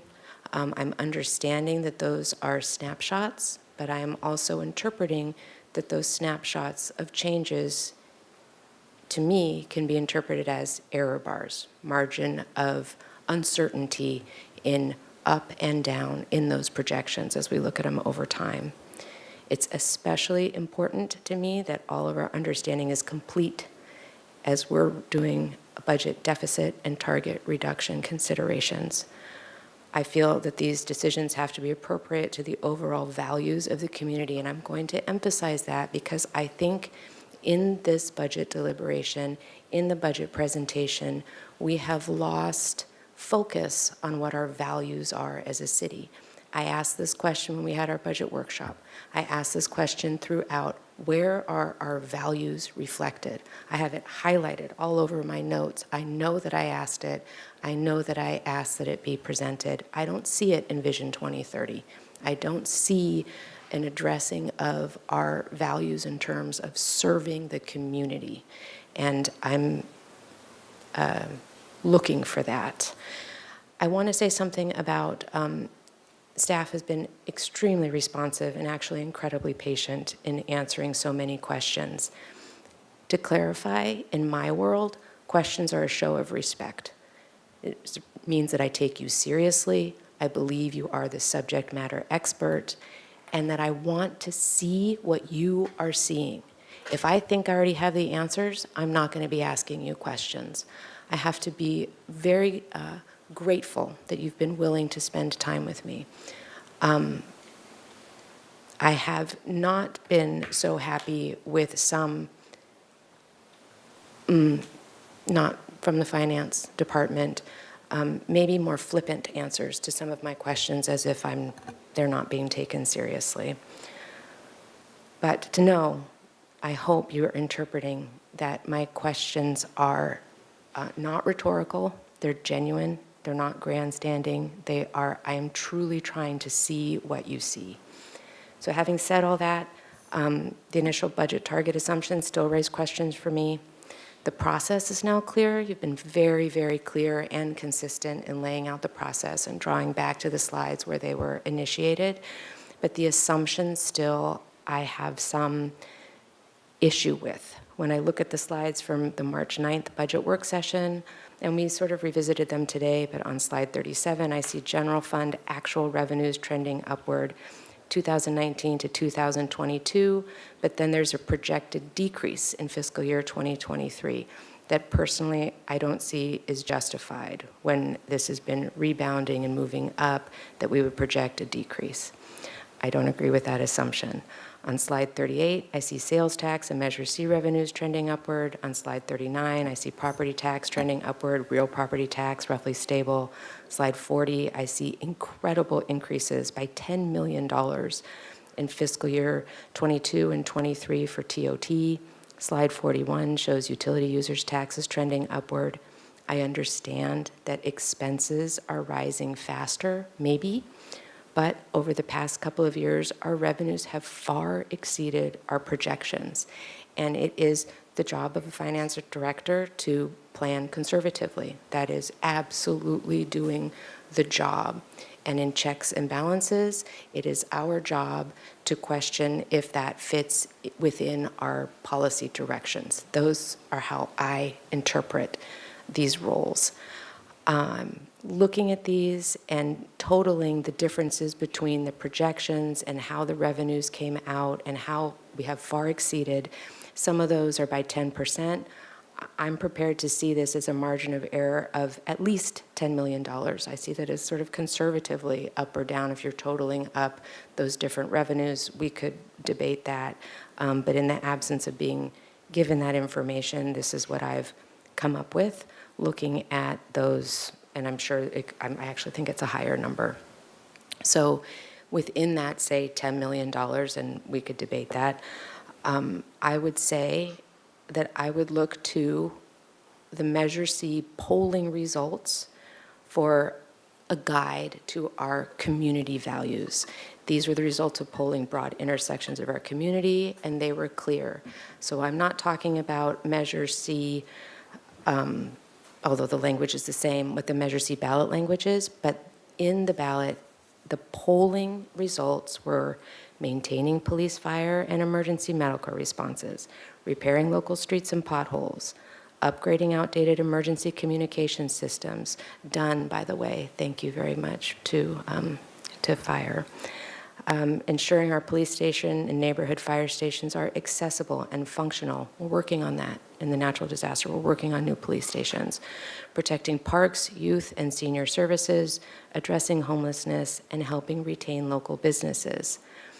On the table to be cut in this proposed budget are programs or services in direct opposition to what residents who were polled wanted.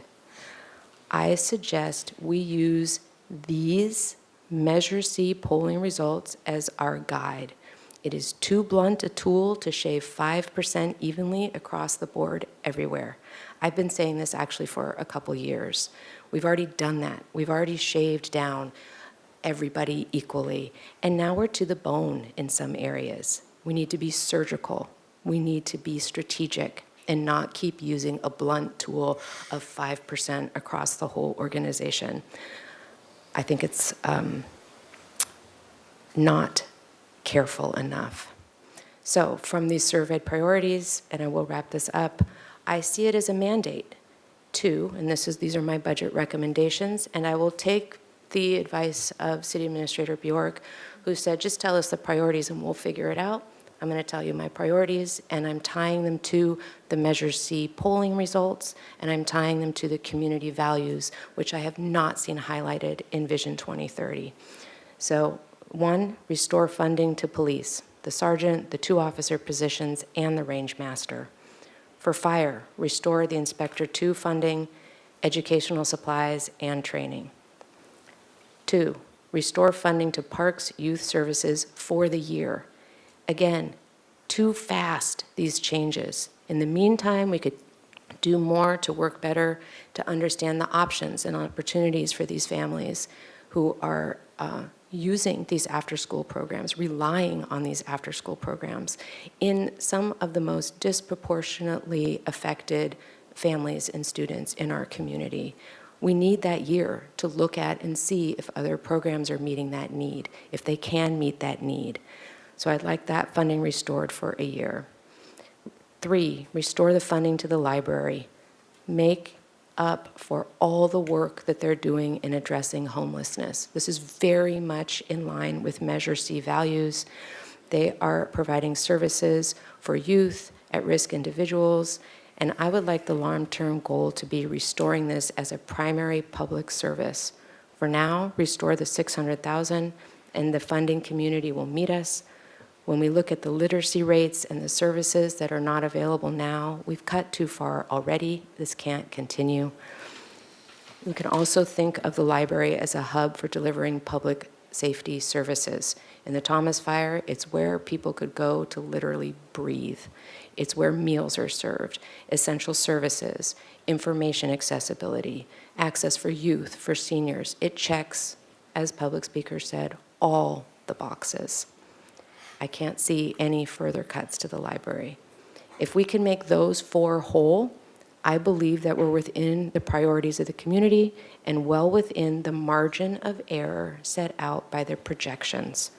We could then do the revised quarterly, see where we are, but it seems to me each quarter we're coming in higher than projected, so we could backfill as needed. I'm not going to look line by line anymore. I am just going to make these suggestions, and I want to be really clear on this. I'm not suggesting that we take further reductions in other departments to make these whole. Councilmember Friedman has many times asked departments, well, what are you going to have to cut so that this other department could have these funds? I want to be really clear. I'm not suggesting taking from other departments. I believe it's there in the margin of error in the projections. The other question is how these funds are allocated really matters. Are these truly general fund costs, or could they legitimately come from somewhere else, such as Measure C funds or elsewhere? Some of these funds we're contemplating cutting are necessary for the health and vitality of the community. This is too much, too fast, and I believe within the margin of error. I support a phased approach. I'm not a fan of ripping off Band-Aids. Let's start by keeping these limited functions whole and phase it and see where we are. For Vision 2030 comments, and this is short, and then I'll be done, I would like to see updates in the future that incorporate our community values and the heart of the community we serve. I'd like to see evaluation of how services serve the whole community in terms of diversity, equity, inclusion, and have this be considered as a core value. I know it's a core value we have, but unless it's listed specifically as one of those legs on the stool, I don't see when you're having competing costs how it can stand up as a community value that's worth funding or subsidizing further. As a general comment, this is too much, too fast with, in my mind, too little confidence in the margins of error within those projections. Those are my comments. Mr. Friedman. All right. That's a lot to take in, but since we're not making any action today, I guess my understanding is we'll make some comments, and then over the next less than 48 hours, staff will take all those and give us some projections on where they go. So first, I just want to thank, in particular, all the public that came out today for the library. It's great to see some good friends. I want to say hello to my good friend, Ms. Hirschberg. I've seen you twice today, and now this time we're talking about very major stuff. Last time you saw me about 5 hours ago, I was pushing a Zamboni, so it's good to see you twice in one day. But you know, I'm gonna be brief. There's a lot to unpack, and I really can't unpack what Councilmember Sneddon just said because I don't understand where she's getting the margin of error, what she bases that on. It seems that there is the budget. She's asking to restore it. That's millions of more dollars from what I understand. But no cuts to any department at all is what she said. So I just hope you cost it out and see what the addition is and where the revenue is going to come from. But I do want to take a longer-term approach, just so we can understand part of the reason, a large part of the reason that we're in these budget cycles that we're in, where we're not able to fund the types of programs that we want. And why Measure C actually came about is for decades, capital investment, in particular, as we saw in our roads and streets and in our buildings, including our library and our parks infrastructure, was drastically underfunded, to the tune that our roads deteriorated to the point that it costs us significantly more to invest in the roads. And if we don't invest in them properly, what happens is we do emergency repairs, and that comes out of the general fund, and we have less. And that was not our doing, but I also have to look at, I agree to a degree with everything Councilmember Sneddon said in terms of our values as a city, but I also, when it comes to the library in particular, my heart is with the library. Everybody knows that. But I also look at, if we start going down and opening up Measure C and to all the departments to avoid making difficult decisions, we're passing the problem we inherited, we're passing that on to the next council and the next council. And it has to stop somewhere. And if we don't stop it, we're gonna continue to have these types of issues. But again, I don't know what the numbers are because there were no numbers presented just now, so I want to understand what all those numbers, so if you could cost out everything, say this is how much it would cost, this is how much is going to come out of Measure C, because as I understand it, that's the only way to pay for it. What are we going to be reducing in Measure C? In particular, I want to know how long the roads get pushed out, how much more increased maintenance we're going to accept, all those types of things. So I just really want to understand that, because we have an obligation to live our values, but we also have an obligation to not pass the problem on to future councils. And in particular, future councils means the future residents, who are the current residents, many of us, in Santa Barbara. And so over the next, with Vision 2030, a big goal of that is looking at how we can be more efficient and structurally organize the city so that we are meeting the expectations, so that we are delivering services as efficiently as possible. And that requires hard choices and difficult choices when you're doing that up front, because in the long term it will pay off significantly. For example, in the Public Works presentation, they said if we continue the same level of investment in the roads that we currently have using Measure C, by 2031, we will have a 70% pavement condition index, which is where we want to be, because if it's less than that, you're spending millions of dollars a year more. And that is general fund money that in 2031, 2032, 2033, if we punt that out further, that would be coming from the other departments. So I just want to make sure that we are looking at the long term. So with that, I just want to look at a couple things on my list. I am interested this year in looking at funding the library, East Side Library, to keep it open the 6 days a week. It's $75,000 to $86,000. I'd like to understand if there is a way to do that in particular. I also am interested in the Parks Department in the after-school program, especially Monroe that we talked about, but just in general summer fun. But it's also predicated for this year. We fund it. We need to have a serious conversation with the school district on the partnership in these programs.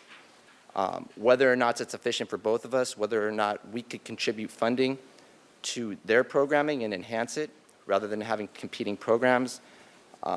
There is more in that partnership that we can look at to effectuate those programs and keep them whole if we pool our resources together rather than maybe having competing programs. And the last thing I want to just put out there is it's something minor that comes up, but it could be a slight revenue enhancement, but it does come up in the past few years. But it needs council to give direction to it, and it would take some more effort by the city attorney and other departments.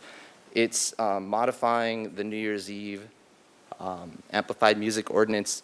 And the reasoning behind it is that it could lead to revenue generation by being able to make a destination and keep locals here on New Year's Eve. It'd be one night a year.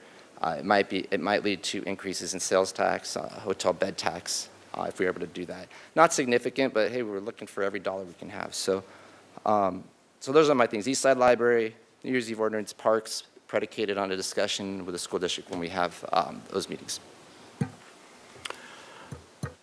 Mr. Jordan. My list gets simpler the longer I wait, so it's a good thing. We'll just hang out for a while then. I guess, let me just start with some general comments, and I would hope that you guys have the bandwidth that what you hear today, particularly starting with Councilmember Sneddon, that we could get something in an abbreviated form before Wednesday night to actually chew over too, before we have to do it live and look the way we do live. So another, just 2 cents I have too, it would have been nice in this staff report today to have a recap of, in particular, what Councilmember Alejandro Gutierrez talked about with several department heads, to kind of have a recap of whatever you think some of us would think of are major erosions in programs and services or loss of public-facing employees, or that the departments have offered in each of their 30 hours of presentations that are now, lost in the ether, right? I mean, I've got them all in this 3-inch stack of stuff, but it would have been nice maybe to make an effort to have one spot that just kind of rolled those up, that talked about the police positions, that talked about the Parks and Recs cuts, just in bullet form. And I realize when I say major of interest, that's my major and my of interest, but just a stab at it would have been fun. And then, Mr. DeMartini, I just want to thank you, and by thanking you, it's also your team. And I'll just give you an example. Last night, I got a text from a 30-plus million partner of ours, so in the TOT business, just offering their support and saying that at no time in at least a 25 or 30-year history of their dealing with the city have they been treated fairly, as transparently, equally in information back and forth between their organization and the city, anytime they need anything inside there. Now, I'm just picking on that one because I happen to know them pretty well, but I'm totally confident that goes for whether it's an organization like that that's a $30 million partner with the city, or it's, for example, an email I sent you today, which was just an individual in the city that wanted some help on the transparency tool and where to see the budget online. And anywhere within that range, I know you and your staff jump right on that stuff. So in talking about this at home, which is always a good place, we've raised 4 children here over the last 35 years, and many of the things we've enjoyed are what good cities do. And I think we're a good city, but to this very long narrative that I've already lost sight of next to me, how I put that in Mike Jordan's lizard brain is that I see us falling into redefining the shade of good, and not in a good way necessarily. So good was here at one time, and now we're going to redefine good, and then next year we'll redefine good a little lower. And it's, and a quote was pulled out of context the other day that I thought the budget was really sad. Well, it is. It's really sad in that respect, seeing that erosion from what good cities do, and we are a good city, or as I think people who work in the arena would say, we're a full service city. Well, we're continually defining full service too as we go along, unfortunately. So I'm interested kind of generically in the devil in the details of what Councilmember Sneddon talked about. I'm also interested in the devil in the details of the balances that Councilmember Friedman talked about. As always, I'm standing on that fence, trying to figure out where I'll get pushed at the very end, and I don't know. But that's the type of discussion I'd like to have Wednesday night with the info we get.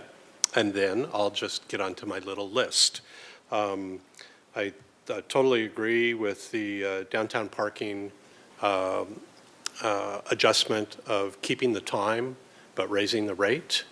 And before I do that, I'll just have to say too, you know, I can't remember how many times I heard during the budget meetings was not to get into these nuts and bolts because we'd have an opportunity to do it at the next meeting. So to hear Keith say that, well, there's this list somewhere that we've all taken note of. I don't think I've gotten through all the stuff on my list yet because I was trying not to sit there for 5 hours and drone on in a department meeting. So I may have other things on this list that you haven't heard about. But I think it's key to me to make sure that people can go downtown and do something. And I do think historically that something is 75 minutes before walking back and having to pay $2.50 or $3 to get out of the parking lot. So I'd rather have that adjusted for time and then recognize that we still offer a great value at $3 an hour after that per 75 minutes. I did talk about this the other day, and that's, if I don't talk about it again, if I don't talk about anything again, I know it just goes by, and that's the inefficiency now of Measure A and its relation to our ability to take care of the streets with the growth of electric vehicles, because it's being paid through the gas pump. And now it's being, when's it being paid? Measure A is a sales tax. You're talking about our gas tax, which is That's correct. what I'm talking about. Okay. So, sorry. And then, and the fact that we shouldn't just be trying to figure out where to pay for street stuff and to cut a library or to cut a Parks and Recs department or to raise our own sales tax. We should be advocating for it on a grander scale, hard, with either regional electives or state electives, or looking into even whether we can play a role directly in that tax for EVs to bring back that responsibility of paying for the streets that they're on also, and the same as mine. There's a line item somewhere buried in community development that has to do with homelessness, and I'm not really up on it, but I've just talked about it a little bit internally, and I want to say it's a couple $100,000 that gets routed out of community development's budget to maybe SB Act or PATH, something like that. I'm interested in finding a new home for that and letting community development find a way not to erode their customer-facing services, particularly where they're talking about having to bring senior staff up to the counter more often, and the higher level strategic work that's being done in the background suffers because of that. That's probably today, anyhow, the only place I would look to Measure C, because one of those bullets with Measure C is homelessness. Totally agree with the finding a way or just increasing the revenues a little bit somewhere, TOT, wherever, to bring back the 6 days on the East Side Library.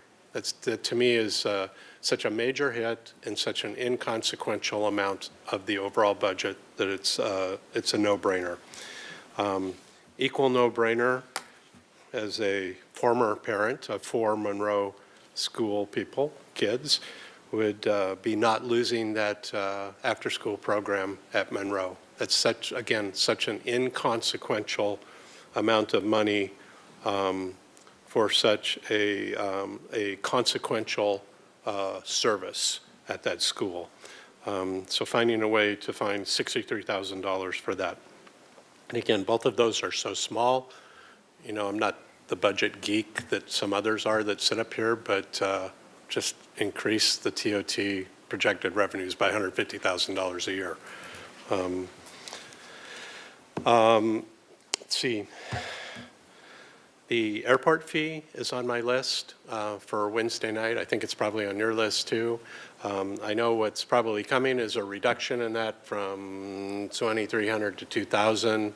I'm still uncomfortable with that in a big picture type of sense. I think without knowing more that there are some people there who should be paying $2,000 or more because it's a job for them, and there are some people there who are just doing it as a community service as a retired pilot and maybe hardly making $5,000 or $6,000 a year, and the $2,000 would just get them out of there.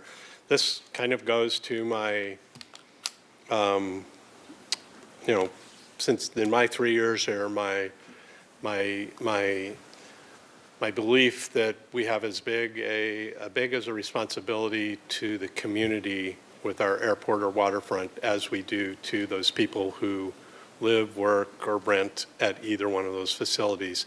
And it's integral to maintain those connections at that level.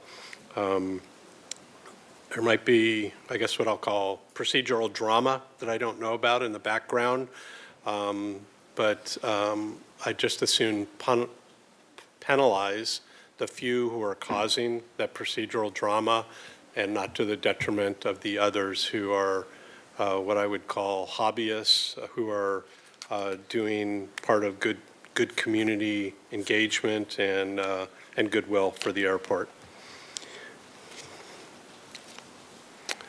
And then just a couple comments just overall. As I said, I really see the budget tension between doing stuff and using Measure C. I get that. And I'm not comfortable with either right now. I'm not comfortable with programs and services being affected, and I'm also not comfortable just saying the means to end all that is Measure C. So I expect that to be a real big discussion on Wednesday. And then just my personal hope for this group is that we could also even Wednesday night have at least a starting commitment to maintaining salaries and wages, at least for the first year at the budgeted amount, recognizing that the study's not coming till almost through the entire fiscal year 2024, not till April 2024, and then be committed to working on implementation of that for fiscal year 25. There's nothing more frustrating to me to spend all these time and resources on this process and then watch 6 months now for 5 months from now or whenever the collective bargaining agreements come up and watch the budget get shot to heck by dipping into the reserves or basically taking a loan out against next year's programs and services when we're going to have to reduce them further. So I'm glad we have that number up to 4% now, and I think it would be a worthwhile discussion or gauge amongst us to determine if we can commit to hold that 4% for the fiscal year. Thank you, Mr. Mayor. Ms. Harmon. Thank you, Mr. Mayor. Sorry, it's louder than I thought it would be. Gosh, I'm trying to think where to start. Like all of our colleagues, I too will begin expressing my appreciation for the work that's been done this budget season, as well as my full faith in the integrity of your work, Mr. DeMartini, your office, and the work that all our department heads have done to put this information before us. It is complicated.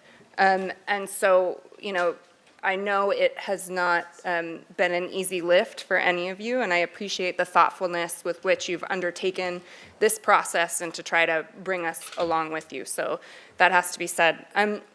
I also want to just, I think, echo in a lot of ways what I heard from my colleagues down at the other end in the sense of just sort of the aspirational nature of your comments is something that I found very inspiring and something that I also believe in.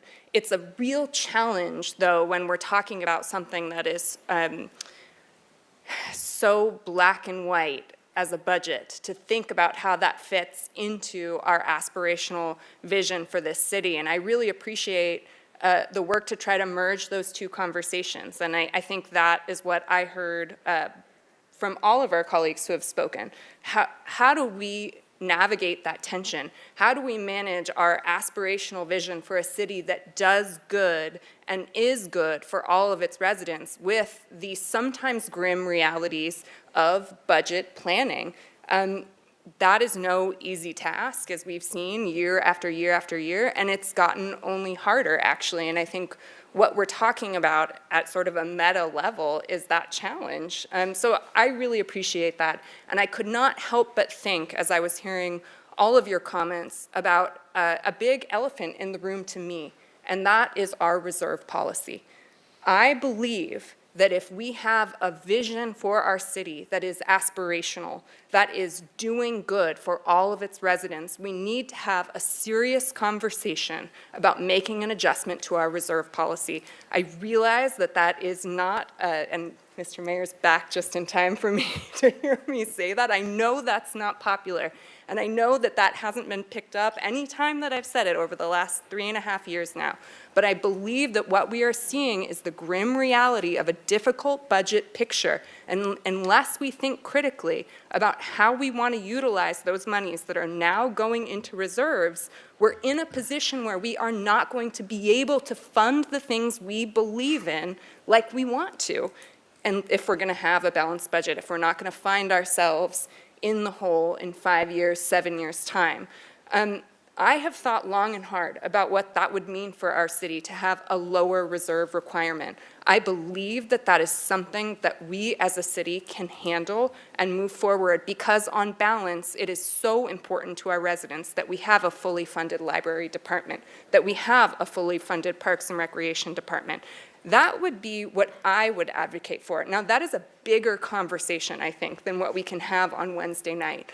But I think we're in a really difficult place here where if we want to do all these things, and I agree wholeheartedly that I think we probably would all agree wholeheartedly that that is what we want, I don't see how we can do all those things without having this corollary conversation about what it is that we're requiring vis-a-vis our reserves and how that might be utilized to ensure that our city is in a fiscally healthy position moving forward, not just for the next 3 years, not the next 4 years, but the next 10, 20, 30 years into the future when none of us will be on this council any longer.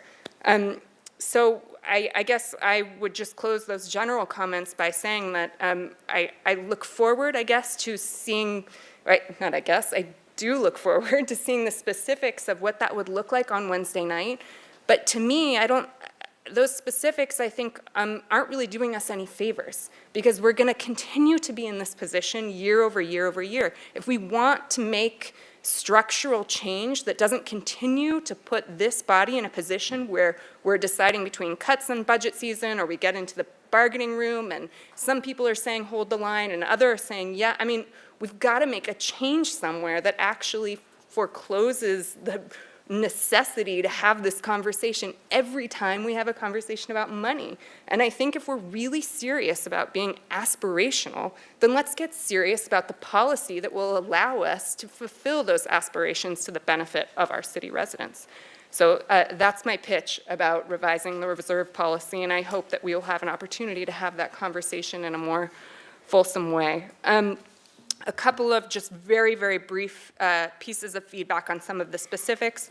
I do agree with the proposal that was laid out very briefly by Mr. Mayor with regard to the longer time and the rate change. I also, the disability parking issue will come up on Wednesday, so appreciate that. And then there was one other, but I got so excited about the reserve policy change that I don't have it in front of me. So I think that's it. I mean, that's all I will say for Wednesday. And I think we've got a lot of tough decisions ahead of us and appreciate all your work. Ms. Gutierrez. Well, I think my colleagues already spoke for some of the comments I had, but I just want to thank Ms. Sutton for her comments because I myself have left the chambers feeling like I should have spoken up, but fearful that, my comments would have rocked the boat. But I think budget season comes really fast, and we've gone through so many changes, especially when I started. I mean, we got hit with COVID. Nobody expected that. I would really like to see for next year, Ms. Bjork, if we can align, like Ms. Nedden had mentioned about our values within finance. So if we can keep that in mind for next year and highlight, I think every year when we have our council retreat and we talk about, you know, our values and what we want to see the city moving towards, if that can be reflected in our budget. Is that what I heard? Okay. Thank you, Mr. Jordan, for all that information. I'm going to second, so I'm going to now go down the list about the things that I would like for this budget. I am full support of fully restoring fundings for the library and parks. Just like my colleagues mentioned, they are crucial to our community. The library not only, I think with the ARPA funding and the impact that the Eastside Library had in that part of town, it really reflected the need of that funding in our libraries. Parks and Rec, I will keep on mentioning it. We still have to have that critical conversation with the district. They are crucial to our children in education. I fully support the raise of the fees for the parking lot and just keeping the time. Ms. Harmon mentioned about the ADA access that will be coming. Let's see. Mr. Jordan talked about community development, and I second his suggestions for that department, lowering the airport fees. And he also, Mr. Jordan also mentioned about salary wages, and it goes along with what Ms. Harmon talked about, creating a reserve policy. That's about it. Oh, wait, I am going to throw a curveball. I didn't bring this up because I didn't know exactly where to bring it up in the budget, but after I heard Mr. Friedman talk about noise ordinance, I would like, and I don't know how to phrase this, Ms. DiMartini, to give some sort of funding to the Milpas Christmas lights. The community members there have been funding it for several years, and the whole city gets to benefit from that joy during Christmas. And it might not be a lot of funding, but I would like for city staff to help clean up the roundabout and make sure that the electrical powers in each light poles are working. So I don't know how much that would look like, if Ms. Bjork can probably help with that, but that's something that I would like to add to the budget this year. Thank you. Mayor Rouse, may I ask a follow-up question of Councilmember Alejandro Gutierrez? Ms. Gutierrez, if by any chance they have that information available to share with us, we'd be happy to bring that. That would be great, if you don't mind making an inquiry. Thank you. Mr. Gutierrez. Thank you, Mr. Mayor, and thank you, staff, for doing your best to try to educate us about this budget cycle. I want to thank Ms. Zachary for clearing up the whole situation about the funding for the remodels of the parks. So from my understanding from this meeting is that additional fencing is not an issue that we're going to be voting on approving funding for in this cycle. Is that correct? Councilmember Gutierrez, I believe that is correct. Okay, thank you. I agree with my colleagues, and as I stated earlier, about working closer with our school board members to try to address this issue. And I want to apologize if my comments last time were aggressive in my tone. I just really care about the youth in our community. It was my 3 top items at our council retreat.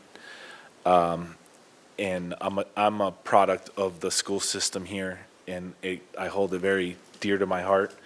And that is why I kind of spoke up about the fencing situation, because the campuses in our community are already shut down.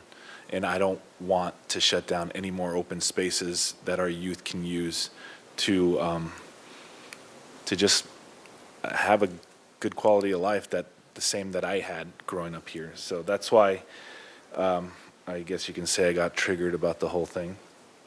When it comes to the parking situation, I actually was gonna suggest that we extend the time back to 90 minutes if we're gonna raise the rates. That is my suggestion about that.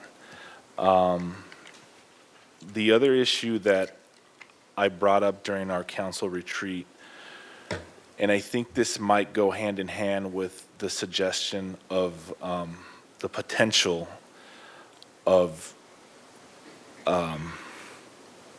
what's the word I'm looking for?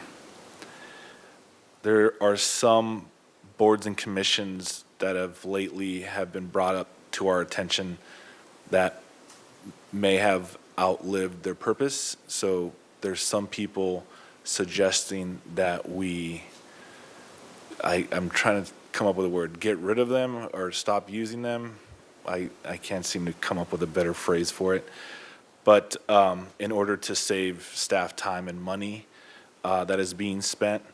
So as a way to address that, something that I brought up during our retreat was that if we council members are allowed usage of our city venues to hold town halls or community meetings, to be given like an allowance on using, 1 or 2 a year, something like that. So maybe we can address the gaps of possibly disbanding some of these boards or commissions. That is one suggestion I have, if we can have some kind of allocation of those spaces to have more discussion among our community. And then the last one, I just, again, want to reiterate to every department head and employee of the city to look into AI, how it could better your jobs, but also look into how dangerous it could be for the security of our city. And that's it. Thank you. Okay, Ms. Gutierrez, another comment? I forgot to mention that also on my priority list is for the fire department to save their educational services or materials and the fire inspector. And the reason for this fire inspector, because not only is it another fireman on call, but since they work closely with the community development department and getting permits back to the public on time, I think it's really crucial that we keep that fire inspector. All right, very good. Well, as I said from the outset, there are no good budget cuts out there. Nobody wants to do any of this. And when we talked about the 2% across the board as not being a great idea, frankly, it seems like the most equitable thing to do because of the proportional scale, the big budgets are the budgets I've never wanted to touch, which has been fire and police, and yet they've also chipped in to contribute because those are our biggest general fund budget issues. We've always put more pressure on, Parks and Rec as a low-hanging fruit or to cure our budget ails. And I'm, once again, I just as soon fill all of these gaps and not cut anything in my personal preference. A couple of things, though.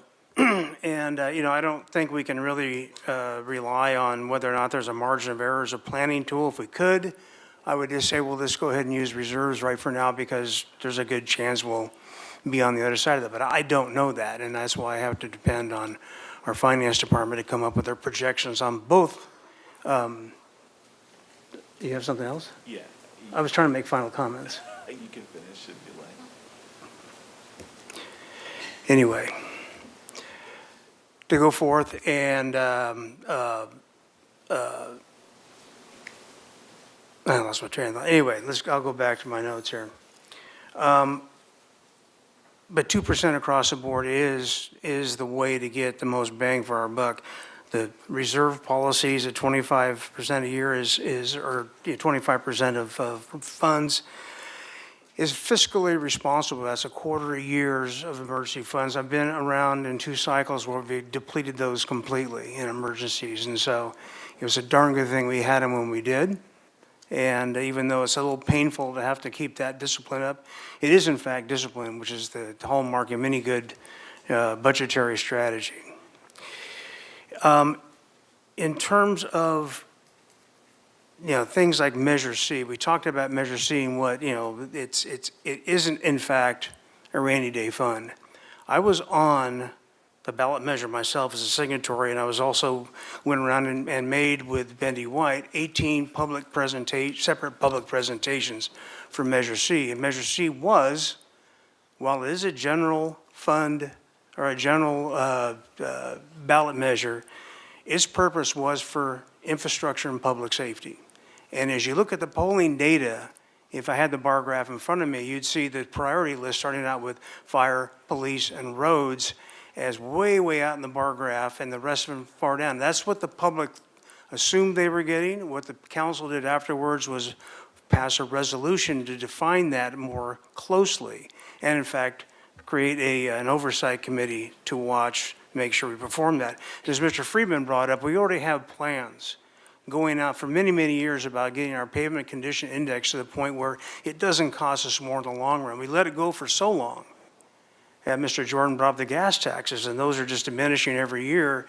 There's no way we kept up with all that. And one reason why the fire department backed us wasn't because it was going to be union payback. It was because their infrastructure is critical to their ability to respond. And that was really why that was backed in the first place. So can we use Measure C funds for these other things? Yes, we can. But because we can doesn't mean we should. And the reason why we shouldn't isn't so much to make my promise seem good, but if we want to go out to the public again, go back to the well for another some other kind of revenue initiation, some kind of, whether it's a sales tax or TOT, whatever it is, to fund the things we need to do, and there's a really good chance we're going to need to go out and do that, we better be able to keep the full faith of the public. If they think for a moment that we're not trustworthy, if they think we're not transparent, if they think we're going to do a bait and switch, we're going to not do as well as we did with getting the faith of the public when this last go-around. So I think it's really important to be consistent with what we do. Difficult decisions had to be made. And you've heard me criticize council before, and I'll criticize them again.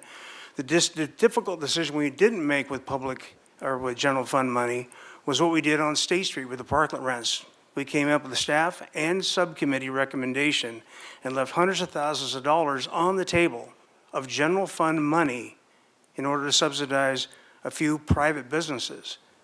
Now, that's not all in itself going to save the library, the Parks and Rec plan, but it is general fund money, and it was a difficult decision that needs to be made. So when we make these difficult decisions, we have to remember and be consistent on where we are, and we have to be really consistent in the public eye. And the public eye demands fiscal responsibility. Yes, they deserve great libraries. Yes, they deserve after-school programs at Park and Rec. And we've got to do what we can to fund those and protect them to the level that we can. But we also have a responsibility to be fiscally solvent in the out years. And to do that, indeed, we have to make some decisions that are going to be really painful on Wednesday. And I'm sure this debate will go on for longer than I'd like to think it will. With that, Mr. Gutierrez, you had a final comment? Yes, sorry if I derailed you there for a second. My question was about working with the school district and having a joint meeting. From my understanding, we have a date for August, is that right? Is it at all possible to try to expedite that date? Mayor Rouse, Councilmember Gutierrez, I doubt it, given that we had proposed dates in July that were not available. So we have had some back and forth, as I said previously, with the school district. Subsequent to our last meeting, we had some more back and forth and have proposed additional dates. I believe they're all being held as tentative on your calendar. We continue to try to get a fixed date, and frankly, Ms. Irely's been leading that, and she's out of town today, so I don't know the precise, whether we have one date or whether we still have a couple dates that we're trying to zero in on. But my understanding is they are in August. Okay, thank you for the update. Okay, in closing, I'd like to acknowledge all the folks that came out of the library board. You're passionate people, and we hear you. We appreciate it. We'd all like to figure out a way to do this. We may not agree on how to get there, but we recognize your value, and we recognize your value as citizens who participate on a volunteer basis to support a really crucial public asset. So thank you. And with that, we're going to adjourn until Wednesday. Is that, no, we're going to come back tomorrow, aren't we?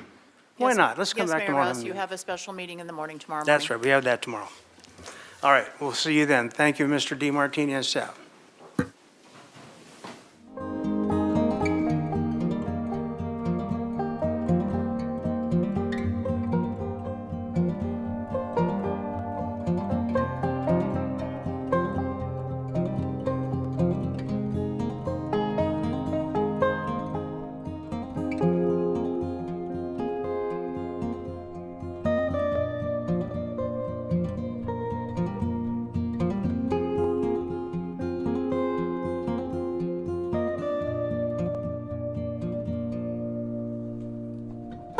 Thank you.